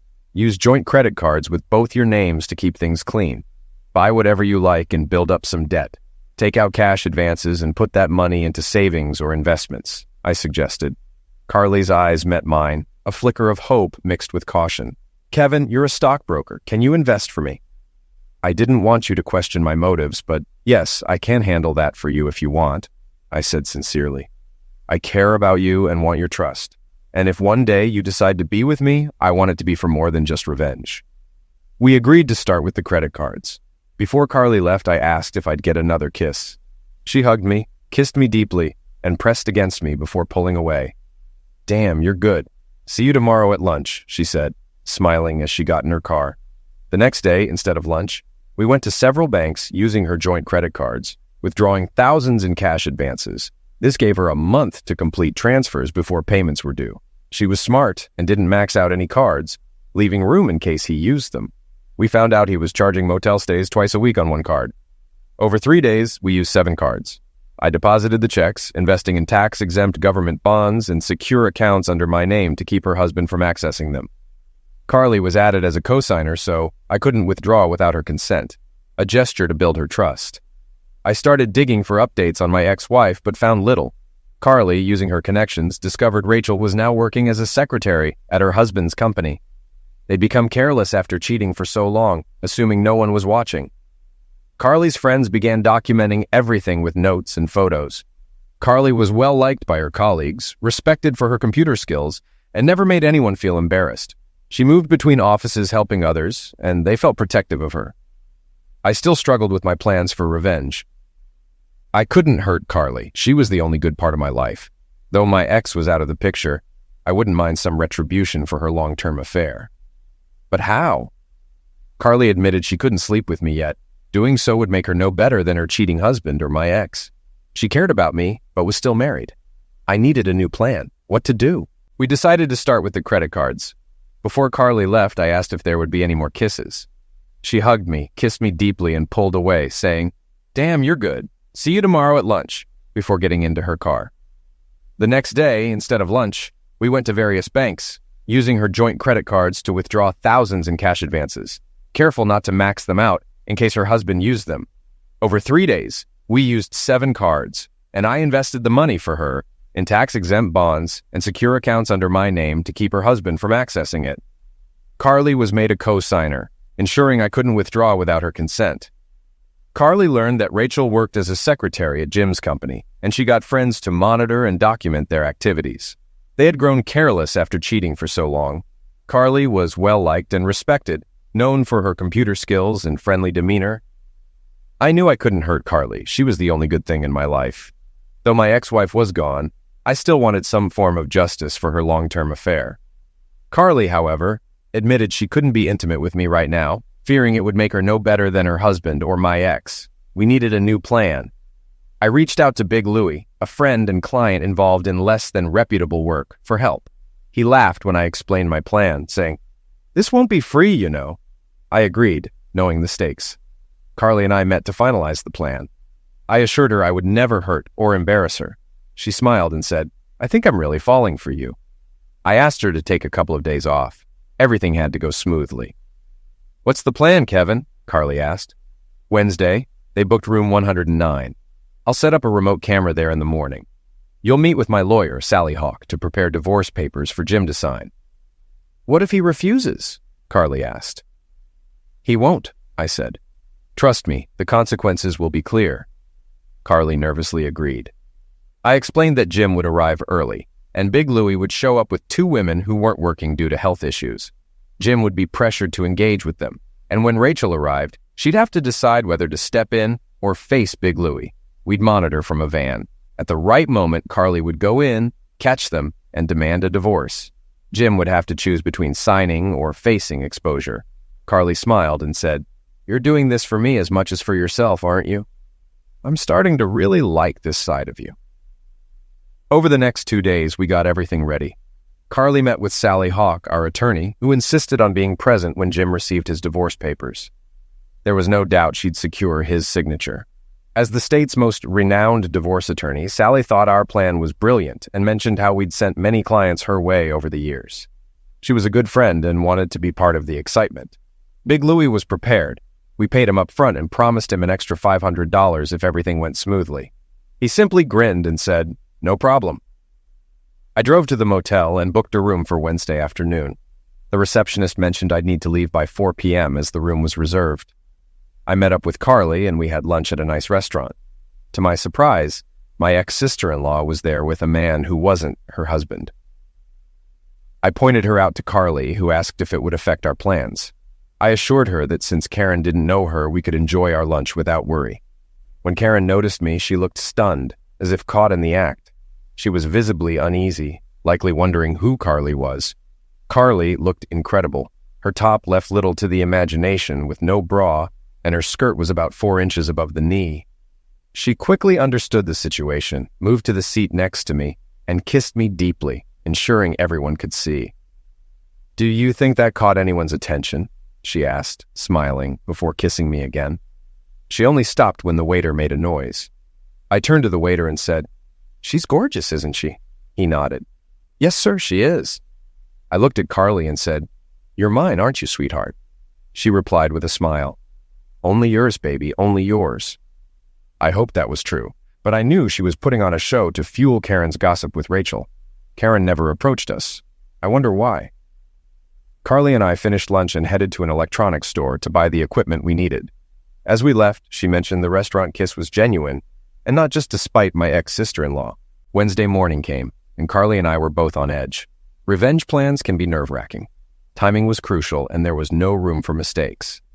Carly met with Sally to ensure the divorce papers were in order. I set up the video equipment in the motel room and parked the rental van nearby, so it wouldn't look suspicious. That evening, Carly and I went to see Big Louie. He was visibly impressed when he saw her. "Man, who's this knockout?" he asked. I introduced Carly, who was a bit nervous. Big Louie had that effect on people. Standing nearly 6.5 feet tall and weighing around 320 pounds, he was darker than the ace of spades, but extremely intelligent, holding a master's in business and a multi-million-dollar fortune. I knew because I managed his finances. Seeing Carly's nerves, he reassured her, "Don't worry, little lady, no one's going to hurt you. Kevin's my friend and I respect him. I'll make sure you're safe." She relaxed a bit and thanked him. Louis said he and his girls would show up around 5:15 p.m., giving Jim a few minutes to get ready. Earlier, Carly used her computer skills to email Jim and Rachel from an anonymous account. "Sweetheart, I have a surprise for you tonight. Don't ask questions when you arrive. Just go along with it. To make it even more special, let's not communicate for the rest of today. I want this night to be unforgettable. Love you."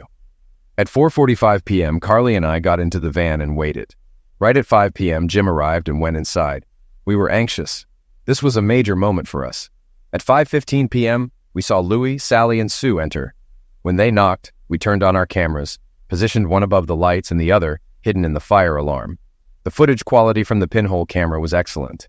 I made a mental note to collect the equipment the next day. Our anxiety spiked when Louie knocked on the door. Jim opened it with a confused, "Who are you?" Louie responded confidently, "I'm here. Paid to bring my girls for some entertainment." Jim hesitated. "There must be a mistake." Louie smirked. "Having second thoughts? Are you Jim Nelson?" Jim confirmed his identity, but added that he wasn't expecting anyone. Louie stepped inside and said, "We don't do refunds. Let's get started."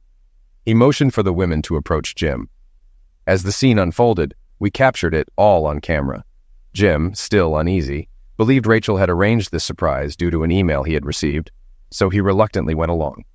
Sally and Sue, the women Louie had brought, were both striking and confident. However, unknown to Jim, they carried a contagious condition. The women eased Jim onto the bed, setting the stage as Louie sat back, observing quietly. Carly, watching from the monitor, experienced mixed emotions, grief over her husband's infidelity, but satisfaction that her plan was playing out. Suddenly there was a knock and Louie opened the door to find Rachel standing there, puzzled by the scene before her. She stepped inside, thinking Jim's email about a surprise might involve this. Louis calmly told her to join in, assuring her he was only there to supervise. Hesitant but persuaded by the circumstances, Rachel let herself be led into the scene. Every moment was recorded, audio and video capturing their actions. Rachel's initial shock eased as she assumed Jim's plan was at work. Sally and Sue eventually finished and left, leaving Jim and Rachel unaware of the consequences awaiting them. The door of our van opened to Sally Hawk, our lawyer, who checked the feed. Jim and Rachel's night continued on camera, setting in motion repercussions they wouldn't see coming. Carly and Sally approached the room, tension thick in the air. Carly pushed the door open and entered first. "You piece of trash! You're a lying, cheating idiot!" Carly screamed, unleashing every curse she could muster. Her voice quaked with fury. "I want a divorce, and I want it now." Inside, Jim and Rachel froze in shock. Caught red-handed, they were utterly speechless, scrambling mentally for an escape that didn't exist. Carly turned her glare toward Jim and continued, her voice colder now. "Why, Jim? Why wasn't I enough for you? I suspected your affair and hoped you'd stop. But you didn't. You kept going. I'm done. I want a divorce immediately." As Carly's words hung in the air, Sally stepped into the room with calm authority. She stood beside Carly and addressed Jim directly. "Jim, meet my lawyer, Sally Hawk," Carly said. "She'll explain the divorce terms. I expect the process to start tonight so I can finally be free of you and your girlfriend." Jim and Rachel scrambled to gather their clothes. There was no time to hide their shame, let alone shower. They likely didn't care, already reeking of guilt. Sally cleared her throat, taking over. "I'm Sally Hawk, Carly's lawyer," she said firmly, her tone professional. "The terms are straightforward. Listen carefully. 1. Carly will return home tonight and have 24 hours to pack her belongings. During this time, you, Jim, will not be present. After that, she will never come back. Since the apartment is under your name, you will retain it. 2. You will cover all expenses incurred up to today, including any joint credit card debts. Carly will return all joint cards tonight and will not use them again. Any cards in her name are her sole responsibility. 3. Each of you will manage and insure your own vehicles moving forward. 4. Carly will withdraw $8,000 from your shared savings account tomorrow. Retirement accounts will remain separate. You keep yours, valued at $80,000, and Carly keeps hers, valued at $15,000. If you accept these terms, sign the document tonight. The agreement is final and binding, with no changes permitted. Carly has already signed. Now, sign here, under husband." Sally placed the document and pen in front of Jim, her eyes unwavering. Jim asked, "What if I don't sign tonight? What will you do?" Sally replied, "This offer will be off the table in 5 minutes when I leave. Then we'll take this to court, where we'll seek these terms plus half of your pension. This is in your best interest. I suggest you take it." Carly opened the closet and took a tape from the VCR. "This is today's recording. It will be part of the divorce proceedings." Jim retorted, "I'm not stupid. You can't use that. It was recorded without my consent." Sally laughed. "You really are a fool. We won't use it in the divorce, but we will make copies and send them to your company and corporate headquarters. I'm sure they don't appreciate their married employees having affairs." Jim stepped forward, but Big Louie walked back into the room. "You weren't planning to hurt my friends, were you, Jim?" Jim backed off. Sally continued, "Well, Jim, you have 3 minutes to decide, and then we're out of here." Rachel leaned toward Jim and whispered, "Jim, Sally Hawk was my husband's lawyer, and I didn't get a cent. She's one of the best in the state. You should take this deal, or you'll be in serious trouble. Plus, we'll lose our jobs if this tape gets out." Sally looked at Jim. 1 minute left, and we'll see you in court." As they started to leave, Jim yelled, "Wait, I'll sign, but only if I get the tape." Carly glanced at Big Louie and handed him the tape. "After Sally and I leave, you can give him the tape."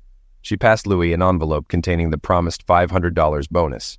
Sally reiterated, "This agreement is final. If you have questions, contact me. You are not to bother Carly under any circumstances, or I'll have you arrested. If you understand, sign the document, and I'll give you a copy, the tape, and the joint credit cards. Carly has 24 hours to collect her belongings. The divorce is no fault and must be finalized within 2 months." Jim signed, and Sally gave him a copy. Carly and Sally left. A short time later, Big Louie handed Jim the tape and exited, joining his girls. Carly and Sally returned to the van, smiling. Carly kissed me briefly. Everything seemed fine until Sally said, "Kevin, until the divorce is final, you can't see Carly. No one can suspect anything. Once you're not involved, everything should go smoothly. I understand there are issues with recent credit card charges, but we have documentation. Unless someone accuses Carly of bank fraud, we should be safe. I left Jim's pension untouched, so banks would pursue him if he declared bankruptcy. Carly only has $8,000 to withdraw tomorrow. I recommend keeping that money in the same bank, but only under your name to avoid complications," Sally continued. "After the divorce, you'll have no restrictions and can be together. It'll be your choice." "Kevin, you said your employer wanted you to open a brokerage in another state for a while. I suggest you take that assignment soon. Carly will be fine, and I'll look out for her. Unfortunately, right now, you're Carly's biggest risk. I can't force you, but I strongly recommend it." Carly started crying, and I hugged her. I knew Sally was right. I was now the only weak link. I kissed Carly goodbye and told her to contact me once the divorce was done. I would wait for her. Sally and Carly left the van, and Sally drove Carly home to collect her things. They had already hired a moving truck for her that day. Sally told me, "Call me if you need updates on Carly or have any questions." After they left, I checked the monitor and saw Jim and Rachel had also gone. I returned to the room, collected my equipment, and grabbed a spare copy of the tape, just in case. It's funny how no one considers a backup copy. 2 cameras, 2 recorders. I packed up and went home, happy for Carly, but sad for myself. The next day, I talked to my boss about the temporary assignment and planned to fly to Chicago on Friday. I hoped everything would work out for Carly. She deserved happiness. It seemed like she got her revenge and I was the one left out. Helping Carly had been rewarding. I truly loved her.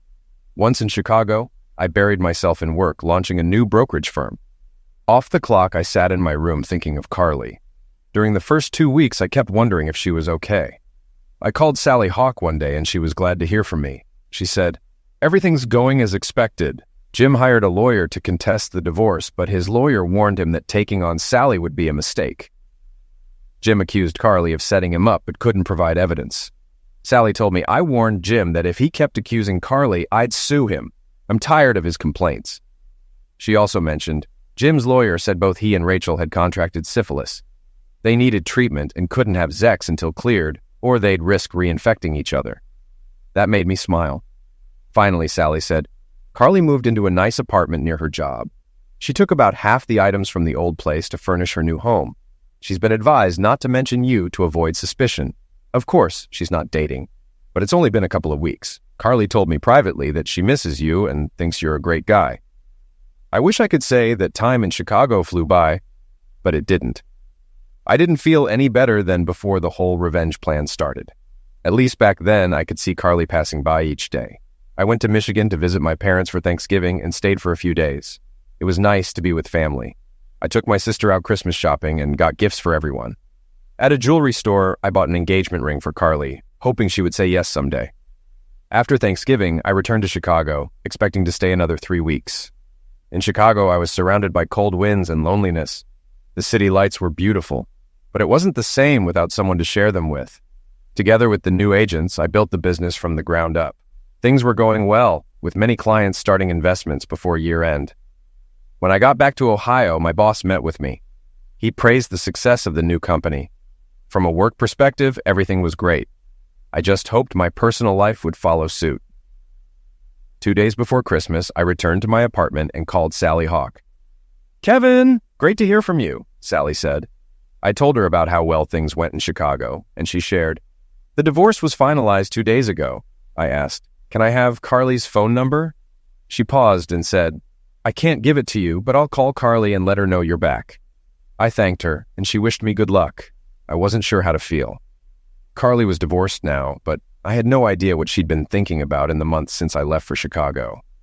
I decided to go to our favorite lunch spot, hoping to see her there. My friend Marcia noticed me and waved. "Kevin, it's so good to see you," she said. I invited her to sit with me, hoping to get some updates. Marcia started, "I heard you were in Chicago, opening a new agency." "Yes," I said. We talked as usual and discussed the upcoming holidays. Marcia mentioned her family and how everything was going well. I asked, "Is Carly still with the company?" "Yes," she replied. "But she and her husband divorced recently. It happened fast, and she seemed to take it hard. She doesn't look happy now. She's been avoiding dating and staying focused on work. Everyone feels for her and hopes she finds the right guy someday. She deserves more than a cheating husband caught with another woman." "Is Carly working today?" I asked. "She was here earlier but got a call about an hour ago. She skipped lunch and left for the afternoon. She won't be back until next week," Marcia said. I wished her a Merry Christmas and asked her to send my regards to her family. Then I headed home. There was nothing on the answering machine, and I was starting to feel down when the phone rang. I jumped to answer, hoping it was Carly, but it was just a telemarketer. Frustrated, I slammed the phone down on the table. I knew Carly might call me about her investments, though it wasn't necessary. Other agents could have updated her account while I was away, and new business was shared among us. I called the office to check on any updates for Carly's accounts, but it went straight to voicemail. I glanced at my watch. It was 5:12 p.m. Damn, I muttered. The office would be closed until Monday for the holidays. I was left in the dark over the holiday weekend. "Damn it," I said, feeling my emotions spiral. Did I have her, or did I lose her, I thought. I needed to know something. How was I supposed to get through this weekend without any answers? The phone rang again, and I ran to pick it up. It was Sally, my lawyer. "I heard you're back," she said, "and I wanted to let you know the divorce is final. Jim can't file any more motions. He tried, but they were all denied. He even had to cash out over half his retirement fund to cover credit card debt. Sally, you're a great friend and incredible to work with. Thanks for the update. "Merry Christmas," I said. There was a knock at the door. It was Mary, my neighbor, who picked up my mail and cleaned my apartment while I was away. I invited her in for a moment. Mary was a kind older woman who cleaned apartments for extra income and usually cleaned mine twice a week. She handed me my mail and gave me a tray of homemade cookies for the holidays. "Wait a second, Mary, I have something for you," I said. I went inside and came back with an envelope containing 3 crisp $100 bills. "Thank you, Kevin," she said with a warm smile. After she left, I thought, the world needs more wonderful people like Mary. Feeling hungry, I called the local pizzeria and ordered a pizza for delivery. I didn't feel like going out, so I also asked them to pick up a 12-pack of Miller Lite. That's one of the perks of living in a small town, those familiar hometown conveniences. I turned on the TV to catch the news while I waited. About 30 minutes later, the doorbell rang. I got up, expecting the delivery, but when I opened the door, Carly was standing there with a big smile. Tears filled my eyes, and I said, "I thought you were the pizza guy." She laughed. "Sorry to disappoint. No pizza, just me." I pulled her into the living room, hugging her tightly. "God, you feel amazing. I missed you, Carly. I've missed you so much," I said. She started to say something, but the doorbell rang again. This time it was the pizza delivery with my beer and food. I paid quickly and shut the door. I turned to Carly and said, "You're hungry, right? We have pizza and beer." I held them up and she just smiled. "You know, you're really funny," she said. "I had everything planned out to say, and now I can't think straight. I have a couple of things to tell you, then we'll eat while it's hot. I know you hate cold pizza." "Okay, big guy, I missed you too. In case you didn't know, I'm officially divorced. I just heard today that you were back. I didn't want to leave a message. It felt too impersonal. I needed to see you in person. I left work early after Sally called to say you were home. And I got you a Christmas gift. You'll see it after dinner. It's not every day you treat me to dinner, so let's eat." As I grabbed paper plates, I asked, "What did you get me?" She just gave me her signature smile and said, "You'll see. Now eat your pizza and pass the beer." She laughed. We talked while we ate, catching up on her work and my experience with the new agency. We avoided any heavy topics. When we finished, Carly looked at me and asked, "Are you ready for your gift?" I grinned. "Yes. Where is it?" She held up a small bag, about lunchbox sized. "Be right back," she said, leaving the room. I set the pizza and beer on the counter and reached into the drawer for the ring I bought her, slipping it into my pocket. "Are you ready?" she called from the bedroom. "I think so," I replied. She walked in and handed me the bag. "You can unwrap it if you want." She was dressed in a lacy red silk bra and matching underwear with a small red bow in her hair. "I'm no longer married, so this isn't cheating. If you want your gift, let's go to the bedroom so you can unwrap it." Tears filled my eyes as I looked at her, the woman I'd wanted for so long, offering herself to me. "On one condition," I said, pulling out the ring. "If you marry me." She burst into tears and ran into my arms. Hugging her warm, soft body, she said, "Yes, I'll marry you. Yes, yes, yes." "I love you so much," I whispered. I lifted her and carried her to the bedroom, gently laying her on the bed. She looked up at me, eyes full of warmth and anticipation. This was our first time, and I wanted it to be special. I kissed her neck softly, savoring every moment. She sighed my name, her hands resting above her head, as we moved together in perfect harmony. Afterward, we held each other close. She whispered, "Kevin, I love you so much," before we both fell asleep, wrapped in each other's arms. When I woke up, the room was dark. It felt surreal waking up next to Carly, knowing she was finally mine. I got up to use the bathroom, and Carly stirred, rummaging through my dresser to find one of my long t-shirts, which she put on. Seeing her in it made me smile. It had never looked better on anyone. While she freshened up in the shower, I put the leftover pizza in the fridge. It always tasted better the next day. We sat down and shared the leftover pizza, talking about our future plans. I asked, "When do you want to get married?" "As soon as possible," she said, her eyes sparkling. "I don't want to wait." It was around 10 p.m., and I picked up the phone to call Sally Hawk at home. "Kevin, what's going on?" she asked, recognizing my number. "Sally, Carly and I need your help," I said, excitement in my voice. "What's going on, Kevin?" "I'll help if I can," she said, sounding amused and curious. "Carly and I want to get married as soon as possible, but tomorrow is Christmas Eve. Do you know a judge who can help us?" Sally laughed. "So, Carly finally called you, huh? I'm so happy for you both. Meet me tomorrow at the courthouse. We'll get your marriage certificate and then head to my house. My husband, Judge Hawk, will marry you. See you at 9 a.m. sharp. The next morning, Carly, looking beautiful, and I, dressed in a suit, met Sally at the courthouse. We secured our marriage certificate and then headed to Sally's house. Her husband, a kind man with a warm presence, officiated our wedding. After the vows, Carly smiled at me as Sally said, "Congratulations, you two. This is a special day." We decided to drive to Michigan afterward to surprise my family. When we arrived, their joy was palpable. They welcomed Carly warmly, treating her as though she had always been part of the family. Christmas turned out better than I ever imagined. After the holiday, we returned home, excited to start our life together. We both had work to return to, and Carly needed to move her things into my apartment. Each evening after work, we moved a few of her belongings, laughing and enjoying our time together. Her coworkers were happy for her, saying, "The old Carly is back." Marcia was surprised to learn I was Carly's new husband and laughed. "I never would have guessed, Kevin. You always seemed so serious." Carly smiled and assured her, "Don't worry, Marcia, he's just a big puppy, and I love him very much." With New Year's Eve approaching, we looked forward to the big party that all the prominent businessmen would attend. "Honey," I said, "do you want to go to the party of the year? It's our chance to be seen together. I want to show off my beautiful wife. Plus, even our ex-spouses might be there." Carly's eyes lit up. "Kevin, I love you, and I want everyone to know. Yes, let's go to the New Year's party, my dear husband." At the party, Carly looked stunning in a red blouse that matched her lace bra and silk underwear.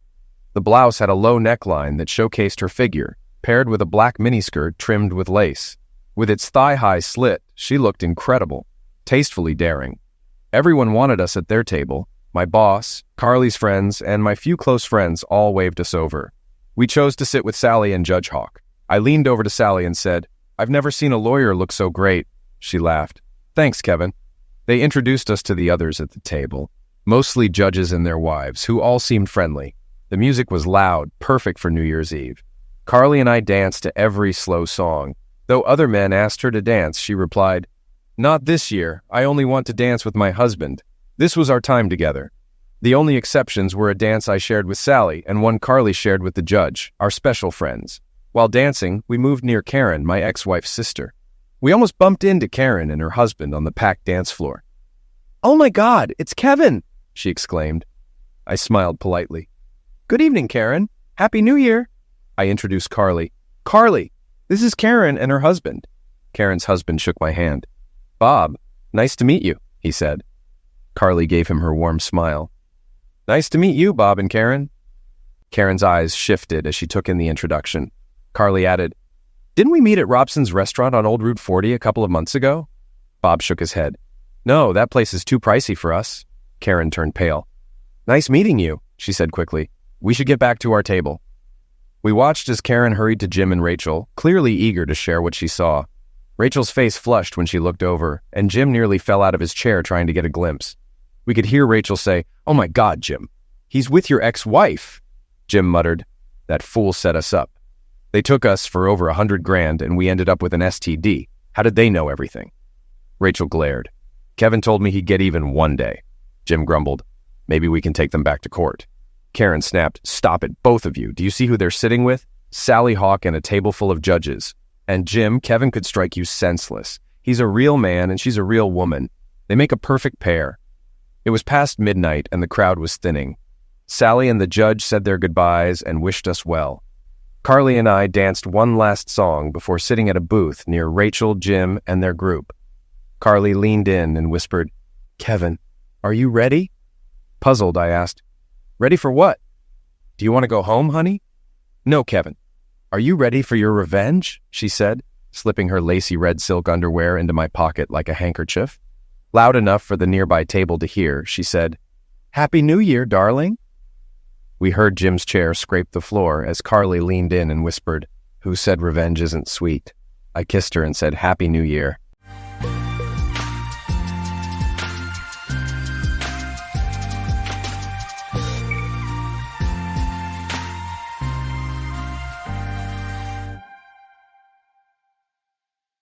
Welcome to Lost Relation Chronicles. James stared at the text message on his phone, his hand trembling. His world felt like it was collapsing. The words on the screen burned into his mind. I saw Becky with another man. They were kissing. I'm so sorry, James. The message was from his mother. James struggled to breathe, his chest tight with disbelief. How could Becky do this? To him, to their family. The sound of the front door opening and closing snapped him back to the moment. Becky was home. His heart pounded as he rose from the couch, determination mixing with dread. He needed answers. Becky walked into the living room, her cheerful expression fading the instant she saw James's face. What's wrong? She asked, concern coloring her voice. James held up his phone, his voice barely a whisper. Is it true? He asked, trying to keep his emotions under control. Becky's face turned pale, her eyes widening with fear. What are you talking about? She stammered. But James could see the guilt etched into her expression. Don't lie to me, James shouted, his voice reverberating through the room, making Becky flinch. The weight of years of trust and love seemed to shatter with his words. My mom saw you, he continued, his voice breaking. She saw you kissing another man. How could you do this to me? To our kids? Tears streamed down Becky's face, her voice trembling as she tried to speak. James, I can explain, she pleaded, desperation clear in her tone. James let out a bitter laugh, devoid of joy. It was a sound filled with pain, disbelief, and a heartbreak too deep for words. Explain, James demanded, his voice raw and trembling. Explain how you broke our wedding vows, how you threw away our whole life together. His voice cracked on the last word, the weight of his emotions threatening to crush him. Becky sank onto the couch, her shoulders shaking with sobs. I'm sorry, she whispered, her words muffled by her tears. I didn't mean for it to happen. It just did. James paced the room, his anger growing with every step. The walls seemed to close in on him, suffocating and oppressive. Who is he? He demanded, his voice sharp. Do I know him? Becky shook her head, avoiding his eyes. No, she murmured. You don't know him. He's someone I met at work. Do you love him? James asked, the question twisting in his throat. He dreaded the answer, but needed to hear it. Becky hesitated, her silence louder than words. Finally, she spoke, her voice trembling. I have feelings for him, she admitted, each word a dagger to James's heart. But I don't love him, not like I love you. The confession hit James like a blow to the stomach. The room spun, and he clutched the back of a chair to steady himself. If you love me, he whispered, his voice barely audible, you wouldn't have done this. Hours passed as they talked, argued, and cried. The sun set and rose again, but neither noticed. Becky tried to explain her actions, her voice breaking as she spoke of loneliness and feeling unappreciated. She described how James's long hours at work had left her isolated, how she had begun to doubt whether he still loved her. James couldn't believe what he was hearing. He had always thought they had a good life together, a life they had built with love, effort, and sacrifice. They had 3 wonderful children, Emma, the youngest at 12, Jack, 15, and Lily, 17. Their home was in a great neighborhood, and both he and Becky had successful careers. How could Becky throw all of it away? I worked those long hours for us, James said, his voice hoarse from talking through the night, to give you and the kids everything you wanted. How could you think I didn't love you? Becky wiped at her ruined makeup, fresh tears streaking her cheeks. I know you love me, James. But love isn't just about providing. It's about being there, really being present. When was the last time we had a real conversation that wasn't about the kids or the bills? James opened his mouth to protest, but then stopped. He couldn't remember. As the sun rose, painting the sky in soft pinks and golds, James made a decision. I'm going to talk to a lawyer, he said, his voice heavy with exhaustion but firm with resolve. I need to know what my options are. Becky's eyes widened, and fresh tears began to spill. Are you going to divorce me? She asked, her voice trembling. I don't know, James admitted, running a hand through his disheveled hair. But I need to protect myself and our kids. The next day, after a sleepless night, James sat across from a lawyer. The news wasn't what he wanted to hear. Janet, a kind-faced woman with a calm demeanor, laid out the reality. Because you've been married for so long and have children together, a divorce will be complicated and expensive, she explained. There's a strong chance you'll have to pay alimony, and you'll need to divide all your marital assets. James leaned forward, frustration and disbelief clear on his face. But she's the one who cheated. Janet nodded sympathetically. I understand, James, and that's something we can raise in court, But the division of assets and spousal support doesn't always depend on fault in most states. The court will focus on the length of your marriage, your financial situation, and what's best for your children. The weight of her words settled heavily on James's shoulders. It felt unfair. He had stayed faithful, worked hard for his family, and sacrificed so much. Yet the system seemed indifferent to that. As he left the lawyer's office, his mind was racing. He knew the road ahead would be painful and complicated, but he also knew one thing for certain.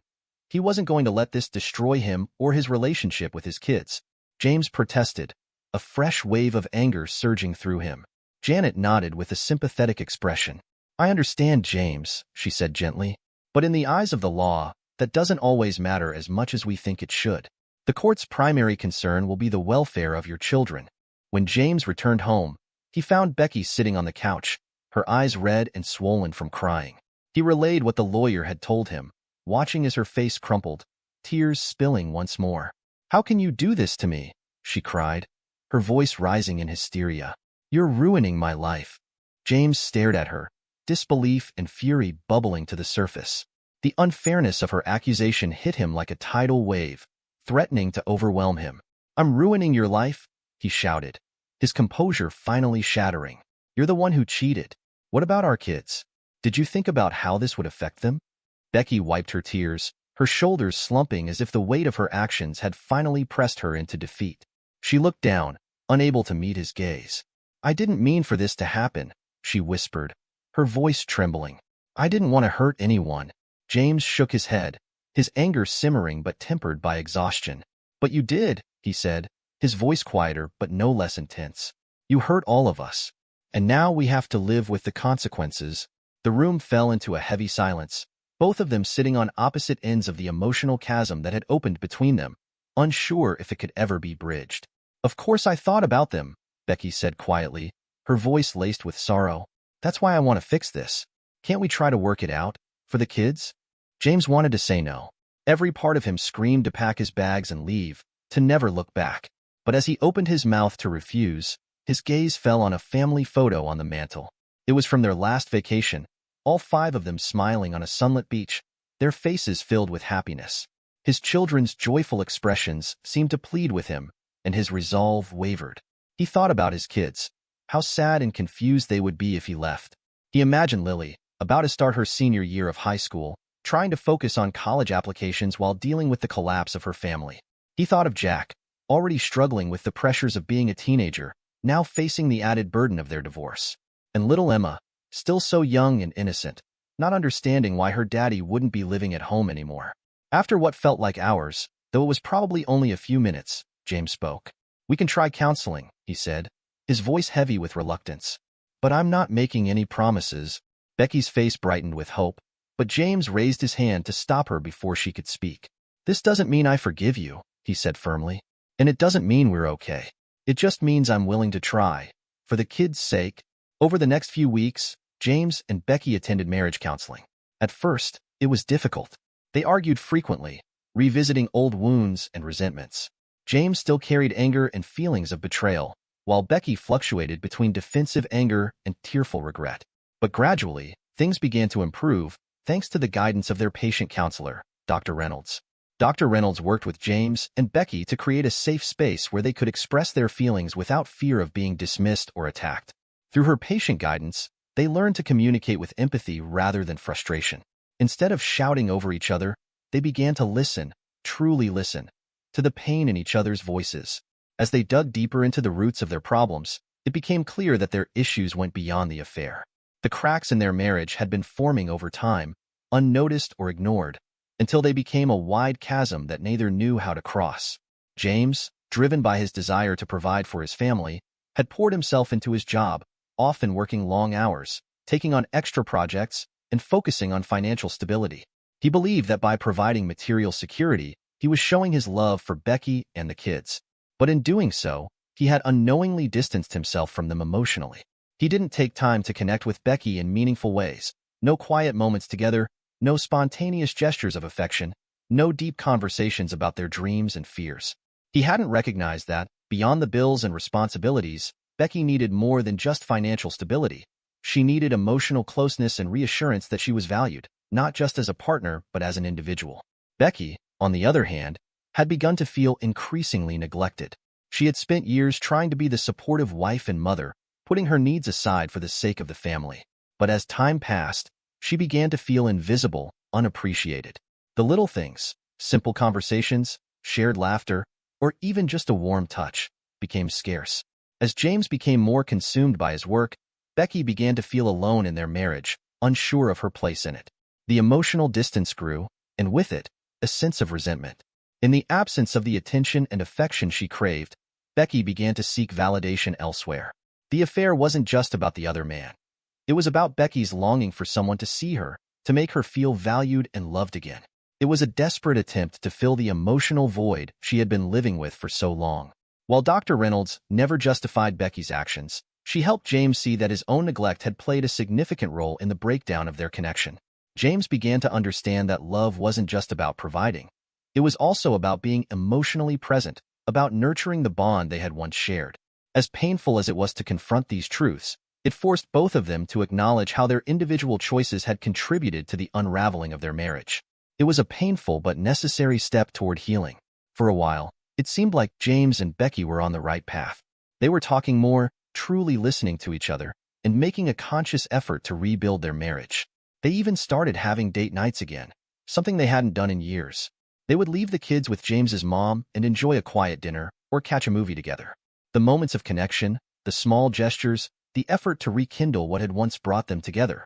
Things were better, at least on the surface. But even as they worked to rebuild trust and restore the love that had been shattered, something inside James had changed. He couldn't forget what Becky had done. The betrayal was too profound, too raw.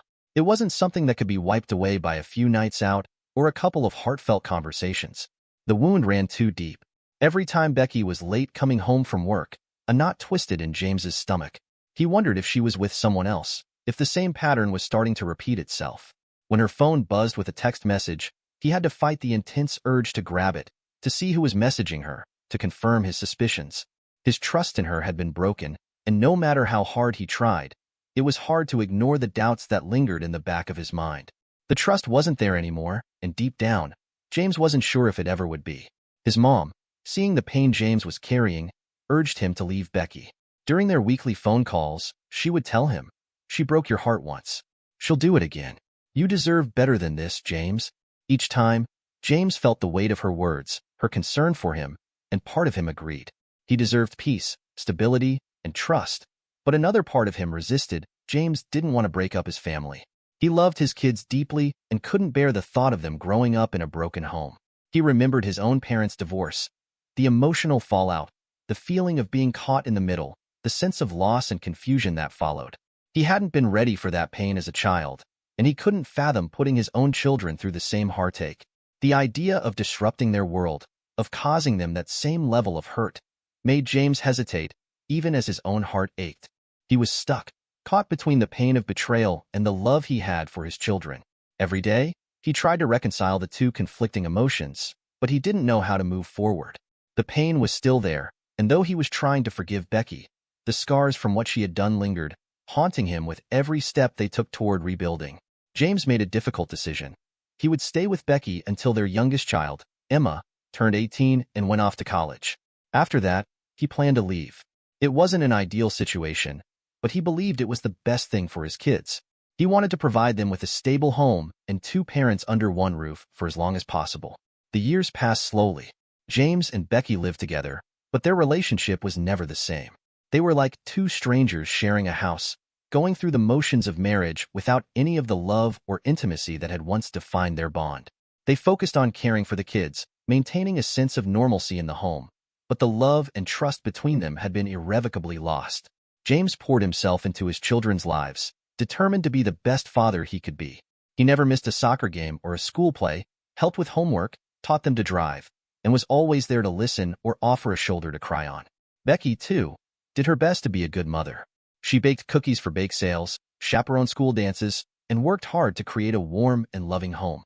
Yet, there was always a sadness in her eyes, a lingering regret that never quite faded. The kids, perceptive as they were, sensed the tension between their parents. Lily, the oldest, once asked James why he and Mom never kissed anymore.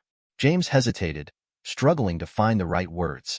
Finally, he said, sometimes grown-ups show love in different ways. It wasn't a perfect answer, but it was the only one he could give, one that tried to shield his children from the deeper truth of their fractured family. James wasn't sure if Becky truly believed him, but after what felt like an eternity, the day finally arrived. Emma, their youngest, was heading off to college. As they helped her settle into her dorm room, James felt a whirlwind of emotions. Pride for his daughter, sadness at this new chapter in his life coming to a close, but also a sense of relief. He had kept his promise to stay for the kids, and now it was time to focus on himself. That evening, after returning home from dropping Emma off, James sat down with Becky at the kitchen table, the same one where they had shared countless family dinners over the years. The house felt eerily quiet without the sounds of the children. "I'm leaving," James said, his voice calm but resolute. "I stayed all these years for the kids, but I can't do it anymore." Becky's face crumpled as tears welled up in her eyes. "Please, James," she begged, her voice trembling. "We can start over now that the kids are gone. We can focus on us. We can fall in love again." James shook his head slowly, his sadness evident. "I'm sorry, Becky, but I don't think I can ever trust you again. And without trust, there can't be love," Becky cried, pleading with him. But James had already made up his mind. The next day, he packed his things and moved out. It was hard, far harder than James had ever imagined, but he knew it was the right thing to do. The kids were devastated when they found out, unable to grasp why their parents were splitting up now after so many years. James sat them down and tried to explain as best he could. He told them he loved them deeply and that he had stayed all those years because he wanted to be there for them. He assured them that, even though he and their mom weren't together anymore, they would always be a family. Over time, the kids began to understand. They saw that their dad was happier now, that he smiled more and seemed more at ease. They still spent plenty of time with him, and their bond grew even stronger. James was there for every important moment. Lily's law school graduation, Jack's wedding, Emma's first art show. He became a constant presence in their lives, a rock they could always rely on. James learned that being alone didn't mean being lonely. He had his kids, his friends, and his work. He started to do things he enjoyed but had long given up. He picked up painting again, finding solace in the sweep of a brush across the canvas. He joined a hiking club, rediscovering his love for nature and adventure. For the first time in years, he felt truly happy. Becky, on the other hand, struggled more with the divorce. She had thought that James's presence in their marriage meant they could work through anything, that staying together was a testament to their love. The reality of the separation hit her hard, and she found it difficult to let go of the past. She tried to stay active and busy, attending events and social gatherings, but the loneliness and regret lingered. It wasn't just the end of their relationship. It was the loss of a shared life and all the dreams she had built with James. Despite her efforts to move forward, she often found herself wishing things could have turned out differently. James would stay forever, even though things weren't good between them. Becky realized too late how much she had hurt him and how much she had lost because of her mistake. She went to therapy, trying to understand why she had risked everything for a brief affair. It was a long, painful process, but slowly, she began to heal. The journey was difficult, filled with moments of self-reflection and regret. But over the years, Becky grew into a better version of herself, learning to accept her flaws and mistakes. As time passed, James's children grew up and had families of their own. He became a wonderful grandfather, always there for his grandkids with a smile, a hug, and a funny story. His children, despite the pain of the past, respected and loved him deeply for the sacrifice he had made by staying in an unhappy marriage for their sake. They saw in him an example of true strength, resilience, and love. To them, his actions spoke louder than words, showing the depth of his commitment to family. One day, as James sat on his porch with his oldest son, Jack, watching his grandkids play in the yard, Jack asked him a question that had been on his mind for years. "Dad, do you regret staying with Mom all those years?" James paused for a moment, looking out at the children laughing and playing, then shook his head. "No," he said, a small smile on his face. "It was hard. Probably the hardest thing I've ever done. But I gotta see you kids every day. I gotta be there for all the important moments in your lives. That was worth everything to me." As James looked at his son, now a grown man with kids of his own, he realized that the decision he had made, even in the face of heartbreak and sacrifice, had given him the chance to be there for his children when they needed him most. And that, in the end, was more valuable than anything else. James felt a deep sense of pride as he reflected on everything he had endured. He had made it through the hardest period of his life, and kept the promise he made to his children. Though his marriage had ended, he had found happiness again. James understood that life didn't always offer the perfect endings like in the movies. Sometimes, mistakes were made that couldn't be undone, and sometimes love wasn't enough to keep two people together. But he also knew that even in the most difficult times, there could be moments of joy and love. He had found those moments with his children and grandchildren, and that was enough for him. As he hugged his son goodbye and watched him leave with his own family, James felt a sense of peace. He had learned that true strength wasn't about avoiding hurt. It was about rising after being knocked down and doing the right thing, even when it was the hardest choice. In the end, that was exactly what he had done. James went back inside his house, closing the door on the setting sun. He picked up a framed photo of his kids and grandkids, smiling at their happy faces. He might not have gotten the fairy tale ending he once dreamed of, but he had something just as valuable, a life filled with love, respect, and the comfort of knowing he had always done his best for the people who mattered most. Dear listeners, please share your thoughts in the comments section below, and don't forget to like, share, and subscribe. Welcome to Lost Relation Chronicles. I loosened my tie as the elevator made its way up to our penthouse. The conference in Silicon Valley had ended ahead of schedule, and I was eager to surprise Victoria with a spontaneous dinner. When the elevator doors opened, I stepped out, my footsteps softened by the plush carpet. As I approached our bedroom, I heard Victoria's voice, light and filled with amusement. I paused, my hand resting on the door handle, not wanting to interrupt her. "Call Mom. You won't believe what happened today." Victoria's voice carried clearly through the door. Mason called to say he'd be home late again. I swear, sometimes I think he loves his work more than me. I frowned, confused. I hadn't called her today. An older woman's voice responded, "Love, your affair is no secret. Everyone knows, except your fool of a husband." My blood ran cold. Affair? What the hell was going on? Victoria's laughter, once a sound that filled me with joy, now felt like ice water in my veins. "Oh, he'll never know. I'm so good at lying to him, and he believes anything I say, without a doubt." They both laughed, the sound grating against my ears. Also, tonight I'm planning a wild day with Sebastian. He'll be here soon. We're going to that new exclusive club downtown. I staggered back from the door, my mind spinning. Sebastian. That name echoed in my head, mocking the trust one once had. How long had this been going on? How many times had she lied to my face? Memories flashed through my mind. Late nights at the office, pushing myself to build our company, securing our future. All those business trips, all that time apart. Had it all been for nothing? I retreated to my home office, silently closing the door behind me. My hands trembled as I poured myself a whiskey, the amber liquid splashing against the glass. I downed it in one swift gulp, the burn in my throat a brief relief from the ache in my chest. Taking a deep breath, I grabbed my phone. There was only one person I could trust right now. I dialed the number, praying she'd pick up. "Alexandra Russo speaking," came the crisp, professional voice of my longtime friend and lawyer. "Alex, it's Mason," I said, my voice rough. "I need your help. Can you meet me at your office? It's urgent." There was a brief pause before he replied, "Of course, Mason. I'll be there in 20 minutes. I ended the call, grabbed my jacket, and left the penthouse as quietly as I had entered. Victoria never knew I was there. Alexandra's office was a stark contrast to the chaos in my mind. Floor-to-ceiling windows offered a panoramic view of the city I had helped shape with my tech innovations. But now, that same city felt alien, as if it had conspired against me. "Mason," Alexandra said, rising from behind her desk, her brow furrowed as she took in my appearance. "What's going on?" I sank into the chair across from her. "Victoria's cheating on me." Alexandra's eyes widened. "Are you sure?"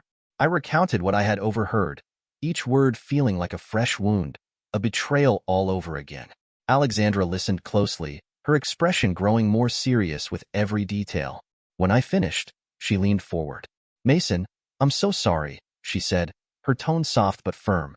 "But we need to act quickly, to protect your assets and gather evidence." "What do you suggest?" I asked, grateful for her calm, composed demeanor. "First, we need to document everything. Your company's tech security systems are top-notch, right? We should use that to our advantage." She tapped her pen thoughtfully against the desk. "My brother James is a former police detective. He's a private investigator now. We should bring him in." I nodded, my mind already racing with possibilities. "What about digital evidence? Texts, emails, social media?" Alexandra smiled. "I have just the person for that. Liam Wolf, a cybersecurity expert. He can legally access and preserve any digital evidence of Victoria's infidelity. Good, I said, feeling a spark of my old determination return. Let's get them both in here. I want to move quickly on this. Alexandra made a few calls, and within an hour, both James and Liam had joined us. James, a broad-shouldered man with sharp eyes, listened intently as I repeated my story. Liam, young and wiry, was already typing away on his laptop. Mr. Hawthorne, James said, his voice deepening with a kind tone. I'm sorry you're going through this.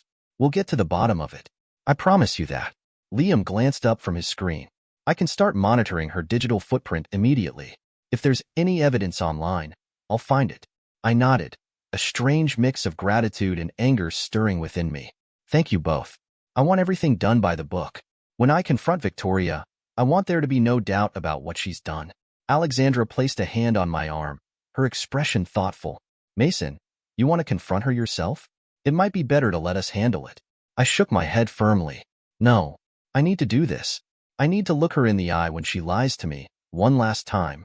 The room fell into silence, the weight of what was about to unfold settling heavily over all of us. All right, Alexandra finally said, her voice steady but edged with concern. Let's go over the plan one more time. We need to make sure everything is airtight. As we went through the details, a strange calm washed over me. The pain was still there, raw and pulsing, but now it was accompanied by something else, determination. Victoria might have betrayed me, but I'd be damned if I let her destroy everything I had worked for. I walked into our penthouse, my footsteps echoing in the empty foyer. The space that had once been our sanctuary now felt like a beautifully decorated lie. Each step I took seemed to emphasize the hollow emptiness that had settled in my chest. I made my way to the living room, bracing myself for what was to come. Victoria appeared, a vision in a slinky red dress that clung to her figure, leaving little to the imagination. Her blonde hair cascaded over her shoulders, and her lips were painted a deep crimson. She stopped in her tracks when she saw me, surprise flickering across her face before it was quickly replaced by a dazzling smile. Mason, you're home early, she exclaimed, sauntering toward me with the intent of planting a kiss on my cheek. I stepped back, avoiding her touch. Change of plans, I said coldly. The conference wrapped up sooner than expected. Victoria's smile faltered, but I caught a brief flash of something in her eyes. Calculation, maybe, or fear. That's wonderful, darling, she said quickly, her voice bright but strained. We should celebrate. How about I open a bottle of wine? Any plans for tonight? I ignored her suggestion, my voice calm, betraying none of the turmoil swirling inside me. Any plans for tonight? I asked again, my tone hardening. She waved her hand dismissively, turning to adjust her earring in the mirror. Oh, just a girls' night out with Chloe. Nothing exciting. The lie slipped off her tongue so effortlessly that, for a moment, I almost admired her skill. Almost. Is that so? I replied, my tone sharpening. Funny, I could have sworn I heard you making plans with someone named Sebastian earlier. Victoria froze, her hand halfway to her ear. Slowly, she turned, her face a perfect mask of confusion. Sebastian? I don't know what you're talking about, she said, feigning innocence. Mason, are you feeling all right? I let out a harsh laugh, the sound echoing in the room. Drop the act, Victoria. I heard everything, your conversation with your mother, your plans for tonight. How good you are at lying to me, I said, watching her face shift from shock to defiance. You were spying on me? She demanded. I came home early, hoping to surprise you, I replied, my voice cold. Guess the surprise was on me. Victoria's eyes quickly darted to her purse sitting on the coffee table. I moved faster, grabbing it before she could reach it. Looking for this? I asked, pulling out her phone and car keys. You won't be needing these. Mason, please, she said, her voice pleading. It's not what you think. I can explain everything. I tossed a manila envelope onto the table. It landed with a soft thud that echoed in the tense silence. Save it, I said coldly. Those are divorce papers. I suggest you read them carefully. Victoria's face twisted with rage. You can't do this to me. I'll ruin you, Mason. I'll take everything. I smiled, a cold, humorless expression on my face. Good luck with that. You signed a prenup, remember? And I have more than enough evidence of your infidelity. Her eyes widened as the realization sank in. You wouldn't, she stammered. I already have, I replied, moving toward the door. Oh, and don't bother trying to leave. The security system's been activated. "You're not going anywhere tonight."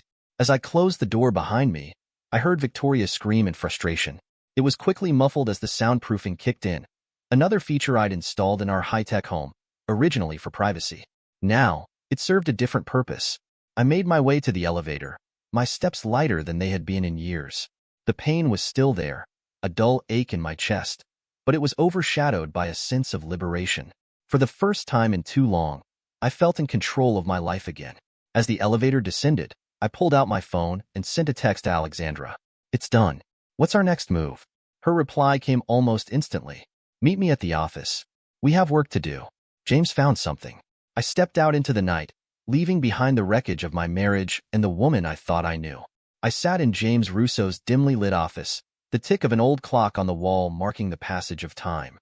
James, his face etched with concentration, pored over a stack of files spread across his desk. "Mason, you're not going to like this," James said, looking up at me with a grim expression. I leaned forward, bracing myself. "Hit me with it." James pushed a file toward me. "Your wife's lover, Sebastian Turner. He's not just some charming real estate agent. The guy's a bona fide con artist." I flipped open the file, my eyes scanning the pages. Each document revealed a troubling pattern. Wealthy, married women seduced and manipulated into bad investments. My stomach churned. "How long has this been going on?" I asked. My voice was tight as I spoke. "How long has this been going on?" James shook his head, his expression grim. "It's hard to say for sure, but we traced his activities back at least 5 years. He's good at covering his tracks." Before I could respond, a knock at the door interrupted us. Liam walked in, his laptop tucked under his arm. "You're going to want to see this," he said, setting up his computer. Liam's fingers flew over the keyboard as he pulled up a series of emails and messages between Victoria and Sebastian. The evidence was damning. Plans for secret rendezvous, discussions about their future together, and, worse of all, detailed strategies for siphoning money from my accounts. "She's been transferring funds to an offshore account," Liam explained, pulling up a series of transactions. "It's been small amounts, nothing that would raise immediate red flags. But over time—" "How much?" I asked, my jaw clenching as the gravity of the situation began to settle in. Liam hesitated before answering. "Just over $2 million. The room fell silent. I stood up, pacing the length of James's office as my mind raced. I could feel the betrayal, the lies, the theft, all colliding in a storm of rage. But beneath the fury and hurt, a plan began to form. I turned to face James and Liam. "Gentlemen," I said, my voice steady, "I think it's time we turn the tables on our con artists." James raised an eyebrow. "What do you have in mind?" A cold smile spread across my face as I met their gaze. "They want to play games? Let's give them a game they'll never forget." The upscale restaurant buzzed with the quiet conversations of Seattle's elite. I spotted Sebastian at a corner table, his perfectly coiffed hair and designer suit a stark contrast to the genuine businessmen around him. As I approached, Sebastian stood, flashing a $1 million smile. "Mason, I must admit, I was surprised to get your call," he said, extending his hand. I shook it firmly, noticing the expensive watch on his wrist, probably bought with my money. "Sebastian, thanks for meeting me," I said with a slight nod. "Shall we sit?" We settled into our seats, and Sebastian wasted no time. "So, Mason, what's this exciting opportunity you mentioned?" I leaned forward, lowering my voice conspiratorially. "How would you like to be part of the next big thing in real estate?" Sebastian's eyes lit up with undisguised greed. "I'm listening." "I'm launching a new project, Green Haven," I continued. "It's going to revolutionize eco-friendly living. We're talking smart homes, sustainable energy, the works. But I need a real estate expert to help bring it to life." Sebastian nodded eagerly. "And you thought of me?" "I'm flattered, Mason." I smiled, knowing he was already hooked. "Your reputation precedes you, Sebastian. I've heard great things about your business acumen." We spent the next hour discussing the details of Green Haven, and with each passing minute, I could see Sebastian's excitement grow. By the time the waiter cleared our plates, he was practically salivating at the prospect. "This is incredible, Mason," Sebastian said, leaning back in his chair. "But why me? I mean, not that I'm complaining." I fixed him with a steady gaze. "Let's just say I have a feeling about you, Sebastian. I think we could do great things together." Sebastian raised his glass. "To Green Haven and to a beautiful partnership." As we clinked glasses, I couldn't help but feel a sense of satisfaction. Sebastian was more than just hooked. He was in, and now, the real game was about to begin. I allowed myself a brief moment of satisfaction. The trap was set, and Sebastian had walked right into it. The Green Haven project office buzzed with energy as architects pored over blueprints, engineers debated technical specifications, and in the midst of it all stood Isabel Nova, her dark hair pulled back in a no-nonsense ponytail. I watched as Sebastian entered the room, his eyes immediately drawn to Isabel. She looked up, flashing him a dazzling smile that I knew was entirely calculated. "Sebastian," I called out, waving him over. "I'd like you to meet someone. This is Isabel Nova, our lead software engineer." Sebastian took Isabel's hand, holding it a moment longer than necessary. "A pleasure to meet you, Isabel." Mason didn't mention he had such talented and beautiful team members. Isabel laughed, the sound like tinkling bells. "Oh, Mr. Turner, you're too kind. I'm just excited to be part of such an innovative project." I hid a smile, knowing that Isabel was playing her role to perfection. Over the next few weeks, I watched as she slowly, but surely, wormed her way into Sebastian's confidence. Late-night strategy sessions, chance encounters at local cafes, each interaction carefully orchestrated to feed Sebastian's ego and lower his guard. Meanwhile, across town, Victoria was growing increasingly agitated. I received regular updates from our surveillance team detailing her erratic behavior and frequent arguments with Sebastian. She was unraveling, and I couldn't help but feel a sense of satisfaction at the slow burn of her desperation. One afternoon, as I sat in my office reviewing the latest reports, my phone buzzed with a text from an unknown number. "Mr. Hawthorne, my name is Chloe Wong. I'm an investigative journalist, and I have information you might find interesting. Can we meet?" I stared at the message, a mix of curiosity and caution washing over me. After a moment's hesitation, I typed out a reply. "Miss Wong, I'm intrigued. Let's meet tomorrow at 2 p.m. at Café Noir on 5th Avenue. As I hit send, I couldn't shake the feeling that the game was about to change once again. Café Noir was quiet at 2 p.m., with most of the lunch crowd already gone. I spotted a woman in the corner, her sharp eyes scanning the room from behind horn-rimmed glasses. As I approached, she stood, extending her hand. "Mr. Hawthorne, Chloe Wong. Thank you for meeting me." We sat, and Chloe wasted no time getting to the point. "I've been investigating Sebastian Turner for months. I know about his cons, his manipulation of wealthy women, and his current relationship with your wife." I leaned back, studying her face. "And why are you telling me this?" Chloe smiled, a predatory gleam in her eyes. "Because I have a proposition for you, Mr. Hawthorne. I want to expose Sebastian and your wife, but I need your help to do it." "And what's in it for me?" I asked, even though I already had a good idea. "In exchange for your cooperation," she continued, "I'll ensure that you're portrayed positively in my expose. The wronged husband who turns the tables on the con artist who tried to ruin him. It's a story people will eat up." I pretended to consider her offer, though my mind was already racing with the possibilities. This could be the final piece of my plan. The coup de grace that would bring everything crashing down around Victoria and Sebastian. "What exactly did you have in mind, Miss Wong?" Chloe leaned forward, her voice low and intense. "A sting operation. We catch Sebastian in the act of fraud, expose Victoria's complicity, and bring down their whole operation." I nodded slowly, a smile spreading across my face. "Miss Wong, I think this is the beginning of a very fruitful partnership." As we shook hands, sealing our agreement, I couldn't help but feel a surge of anticipation. The endgame was approaching, and soon, very soon, Victoria and Sebastian would learn the true cost of their betrayal. The Green Haven launch party hummed with excitement, the atmosphere charged with energy. Champagne flowed freely as investors, politicians, and media personalities mingled, all eager to be part of what they believed would be the next big thing in sustainable living. I stood at the center of it all, playing the role of the gracious host, all the while keeping a watchful eye on Sebastian. He worked the room with ease, his charm flowing effortlessly from him like a magnet drawing people in. I had to hand it to him. The man knew exactly how to make an impression. As Sebastian approached, I braced myself. This was it, the performance of a lifetime. "Mason, my friend?" Sebastian clapped me on the back. "What a turnout. I think it's time we finalize our deal, don't you?"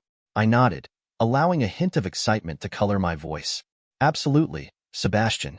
Let's step into my office." We made our way to a private room, leaving the noise of the party behind us. Sebastian wasted no time, pulling out a stack of documents with a flourish. "I've had my lawyers draw up the final contracts," he said, his eyes gleaming with barely concealed greed. "Once you sign these, we'll be full partners in Green Haven. Think of the possibilities, Mason." I made a show of reviewing the documents, my heart racing with anticipation. This was the moment. Everything hinged on it. Everything looks good, Sebastian, but I have one small addition I'd like to make, I said, my voice steady, masking the excitement building within me. Sebastian's smile faltered for a split second before he quickly recovered. Of course, of course. What did you have in mind? I pulled out a single sheet of paper, my hand steady as I slid it across the desk. Just a minor clause about profit distribution. Nothing to worry about. As Sebastian leaned in to read, I caught Isabel's eye across the room. She gave me a barely perceptible nod. Everything was in place. This was the moment we had all been waiting for.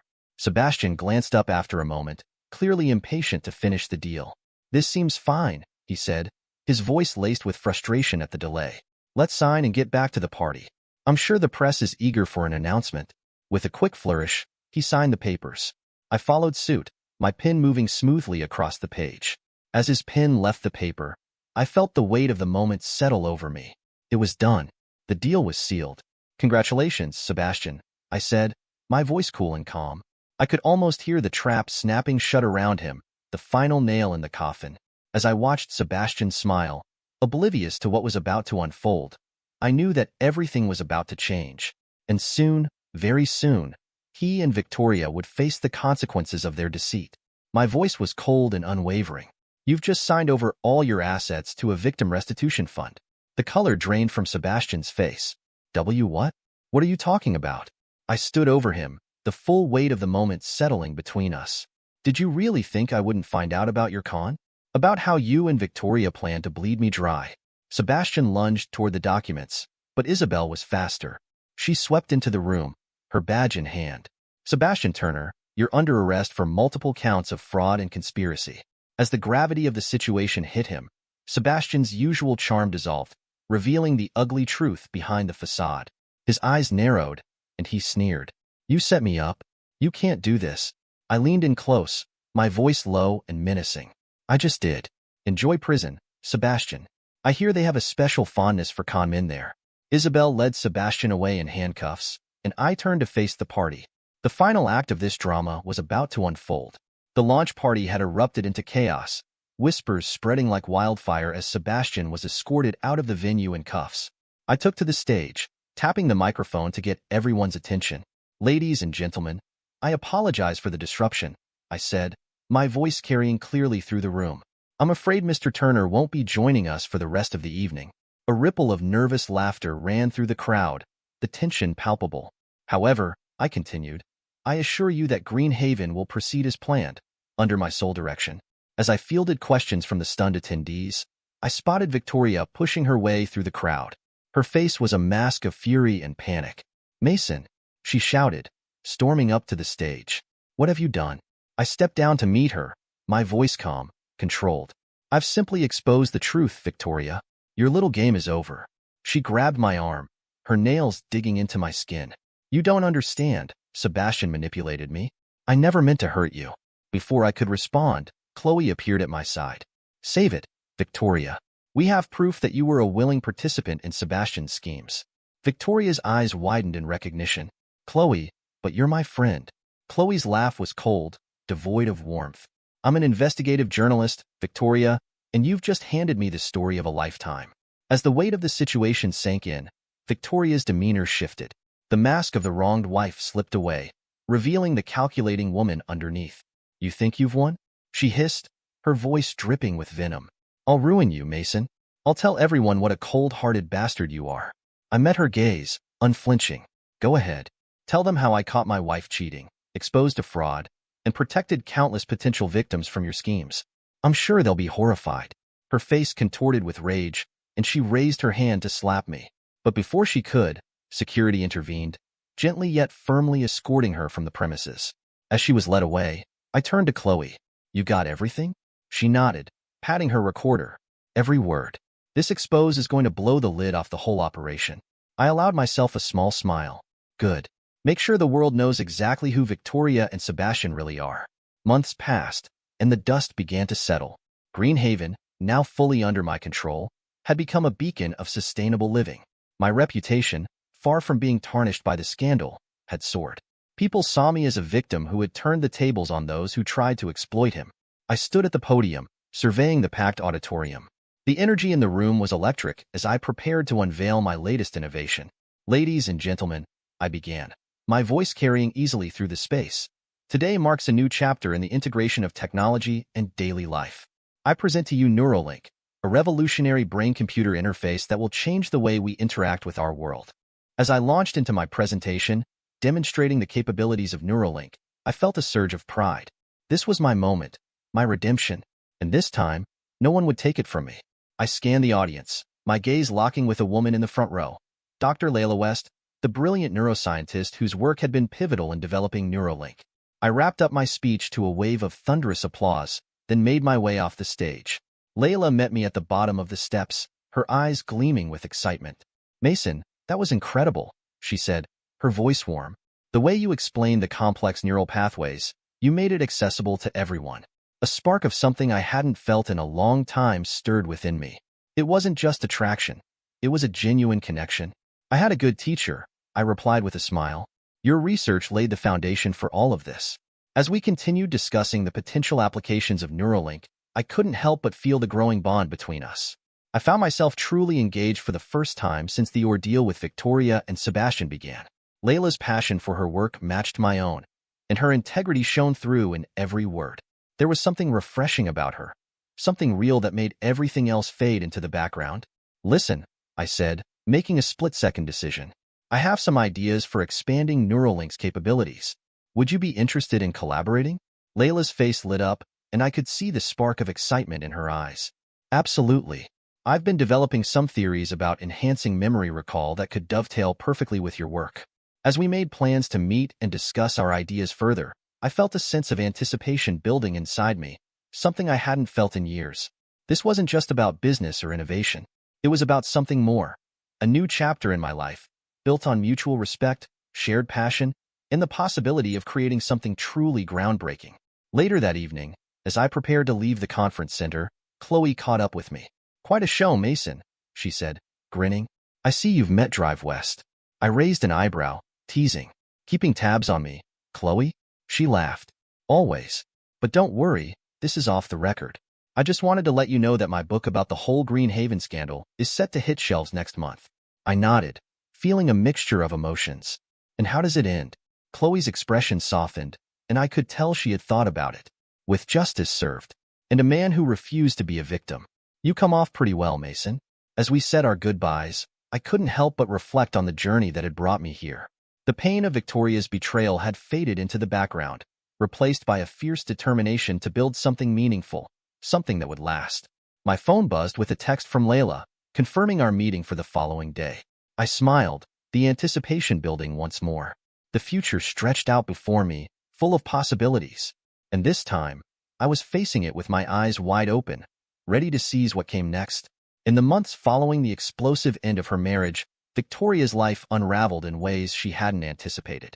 The scandal surrounding her betrayal, the exposure of her involvement with Sebastian, and the public humiliation that followed had left her isolated and vulnerable. The luxury, the status, the seemingly perfect life she had once enjoyed, all of it had vanished, replaced by a cold reality. Victoria had tried to reach out to a few times after the divorce, hoping that time had softened the bitterness. She sent messages, trying to convince her remorse, but each message went unanswered. She even tried to call, but it was always the same. Voicemail after voicemail, no response. 6 months after the launch of Neuralink and the fallout from the Green Haven scandal, the world seemed to be settling into a new rhythm for Mason. The shadows of betrayal that had once consumed his life were now distant memories, replaced by a sense of purpose and possibility. But not everyone in his past had been so fortunate. Inside the walls of a maximum security prison, Sebastian Turner had tried to play the same games that had earned him a fortune. However, his manipulations, fraud, and con artistry couldn't shield him from the brutality of the environment he now called home. A prison riot, sparked by escalating tensions between rival gangs, erupted one grim afternoon. It was a perfect storm of chaos, a frenzy of violence and screams that echoed through the facility.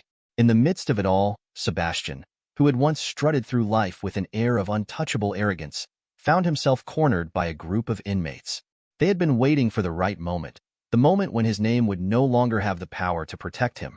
Surrounded, with nowhere to run, Sebastian fought back as best he could, but it was futile. The riot provided the perfect cover for his violent end. As the guards and riot police managed to restore order, Sebastian's lifeless body was found in a forgotten corner of the prison yard. The news would soon reach the outside world. His life, much like his schemes, had been short-lived.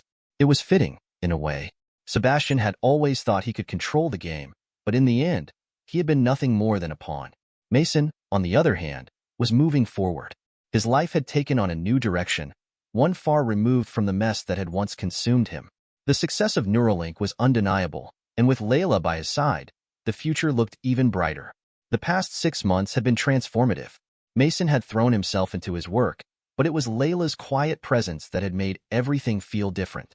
She had proven herself not only as a brilliant collaborator, but as someone who understood him in a way no one else ever had.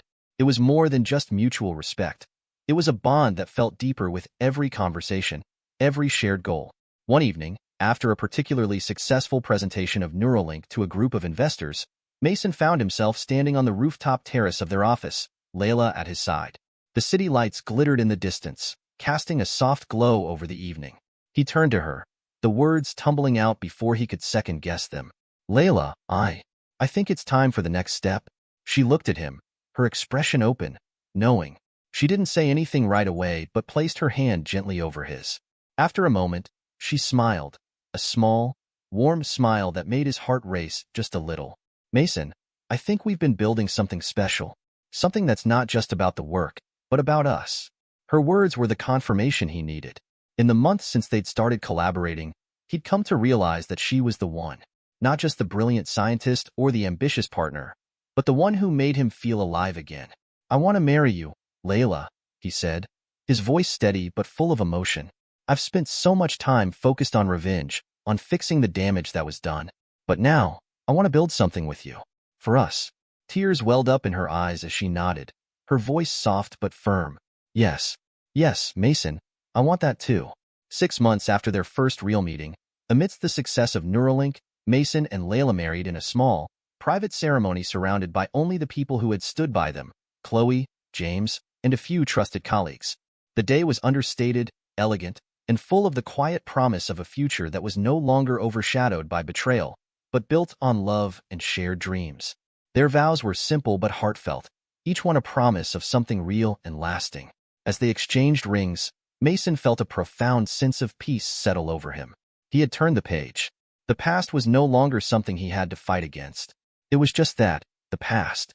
With Layla by his side, he was ready to face the future, not as a man broken by betrayal, but as someone who had learned from it, grown stronger, and was finally, truly happy.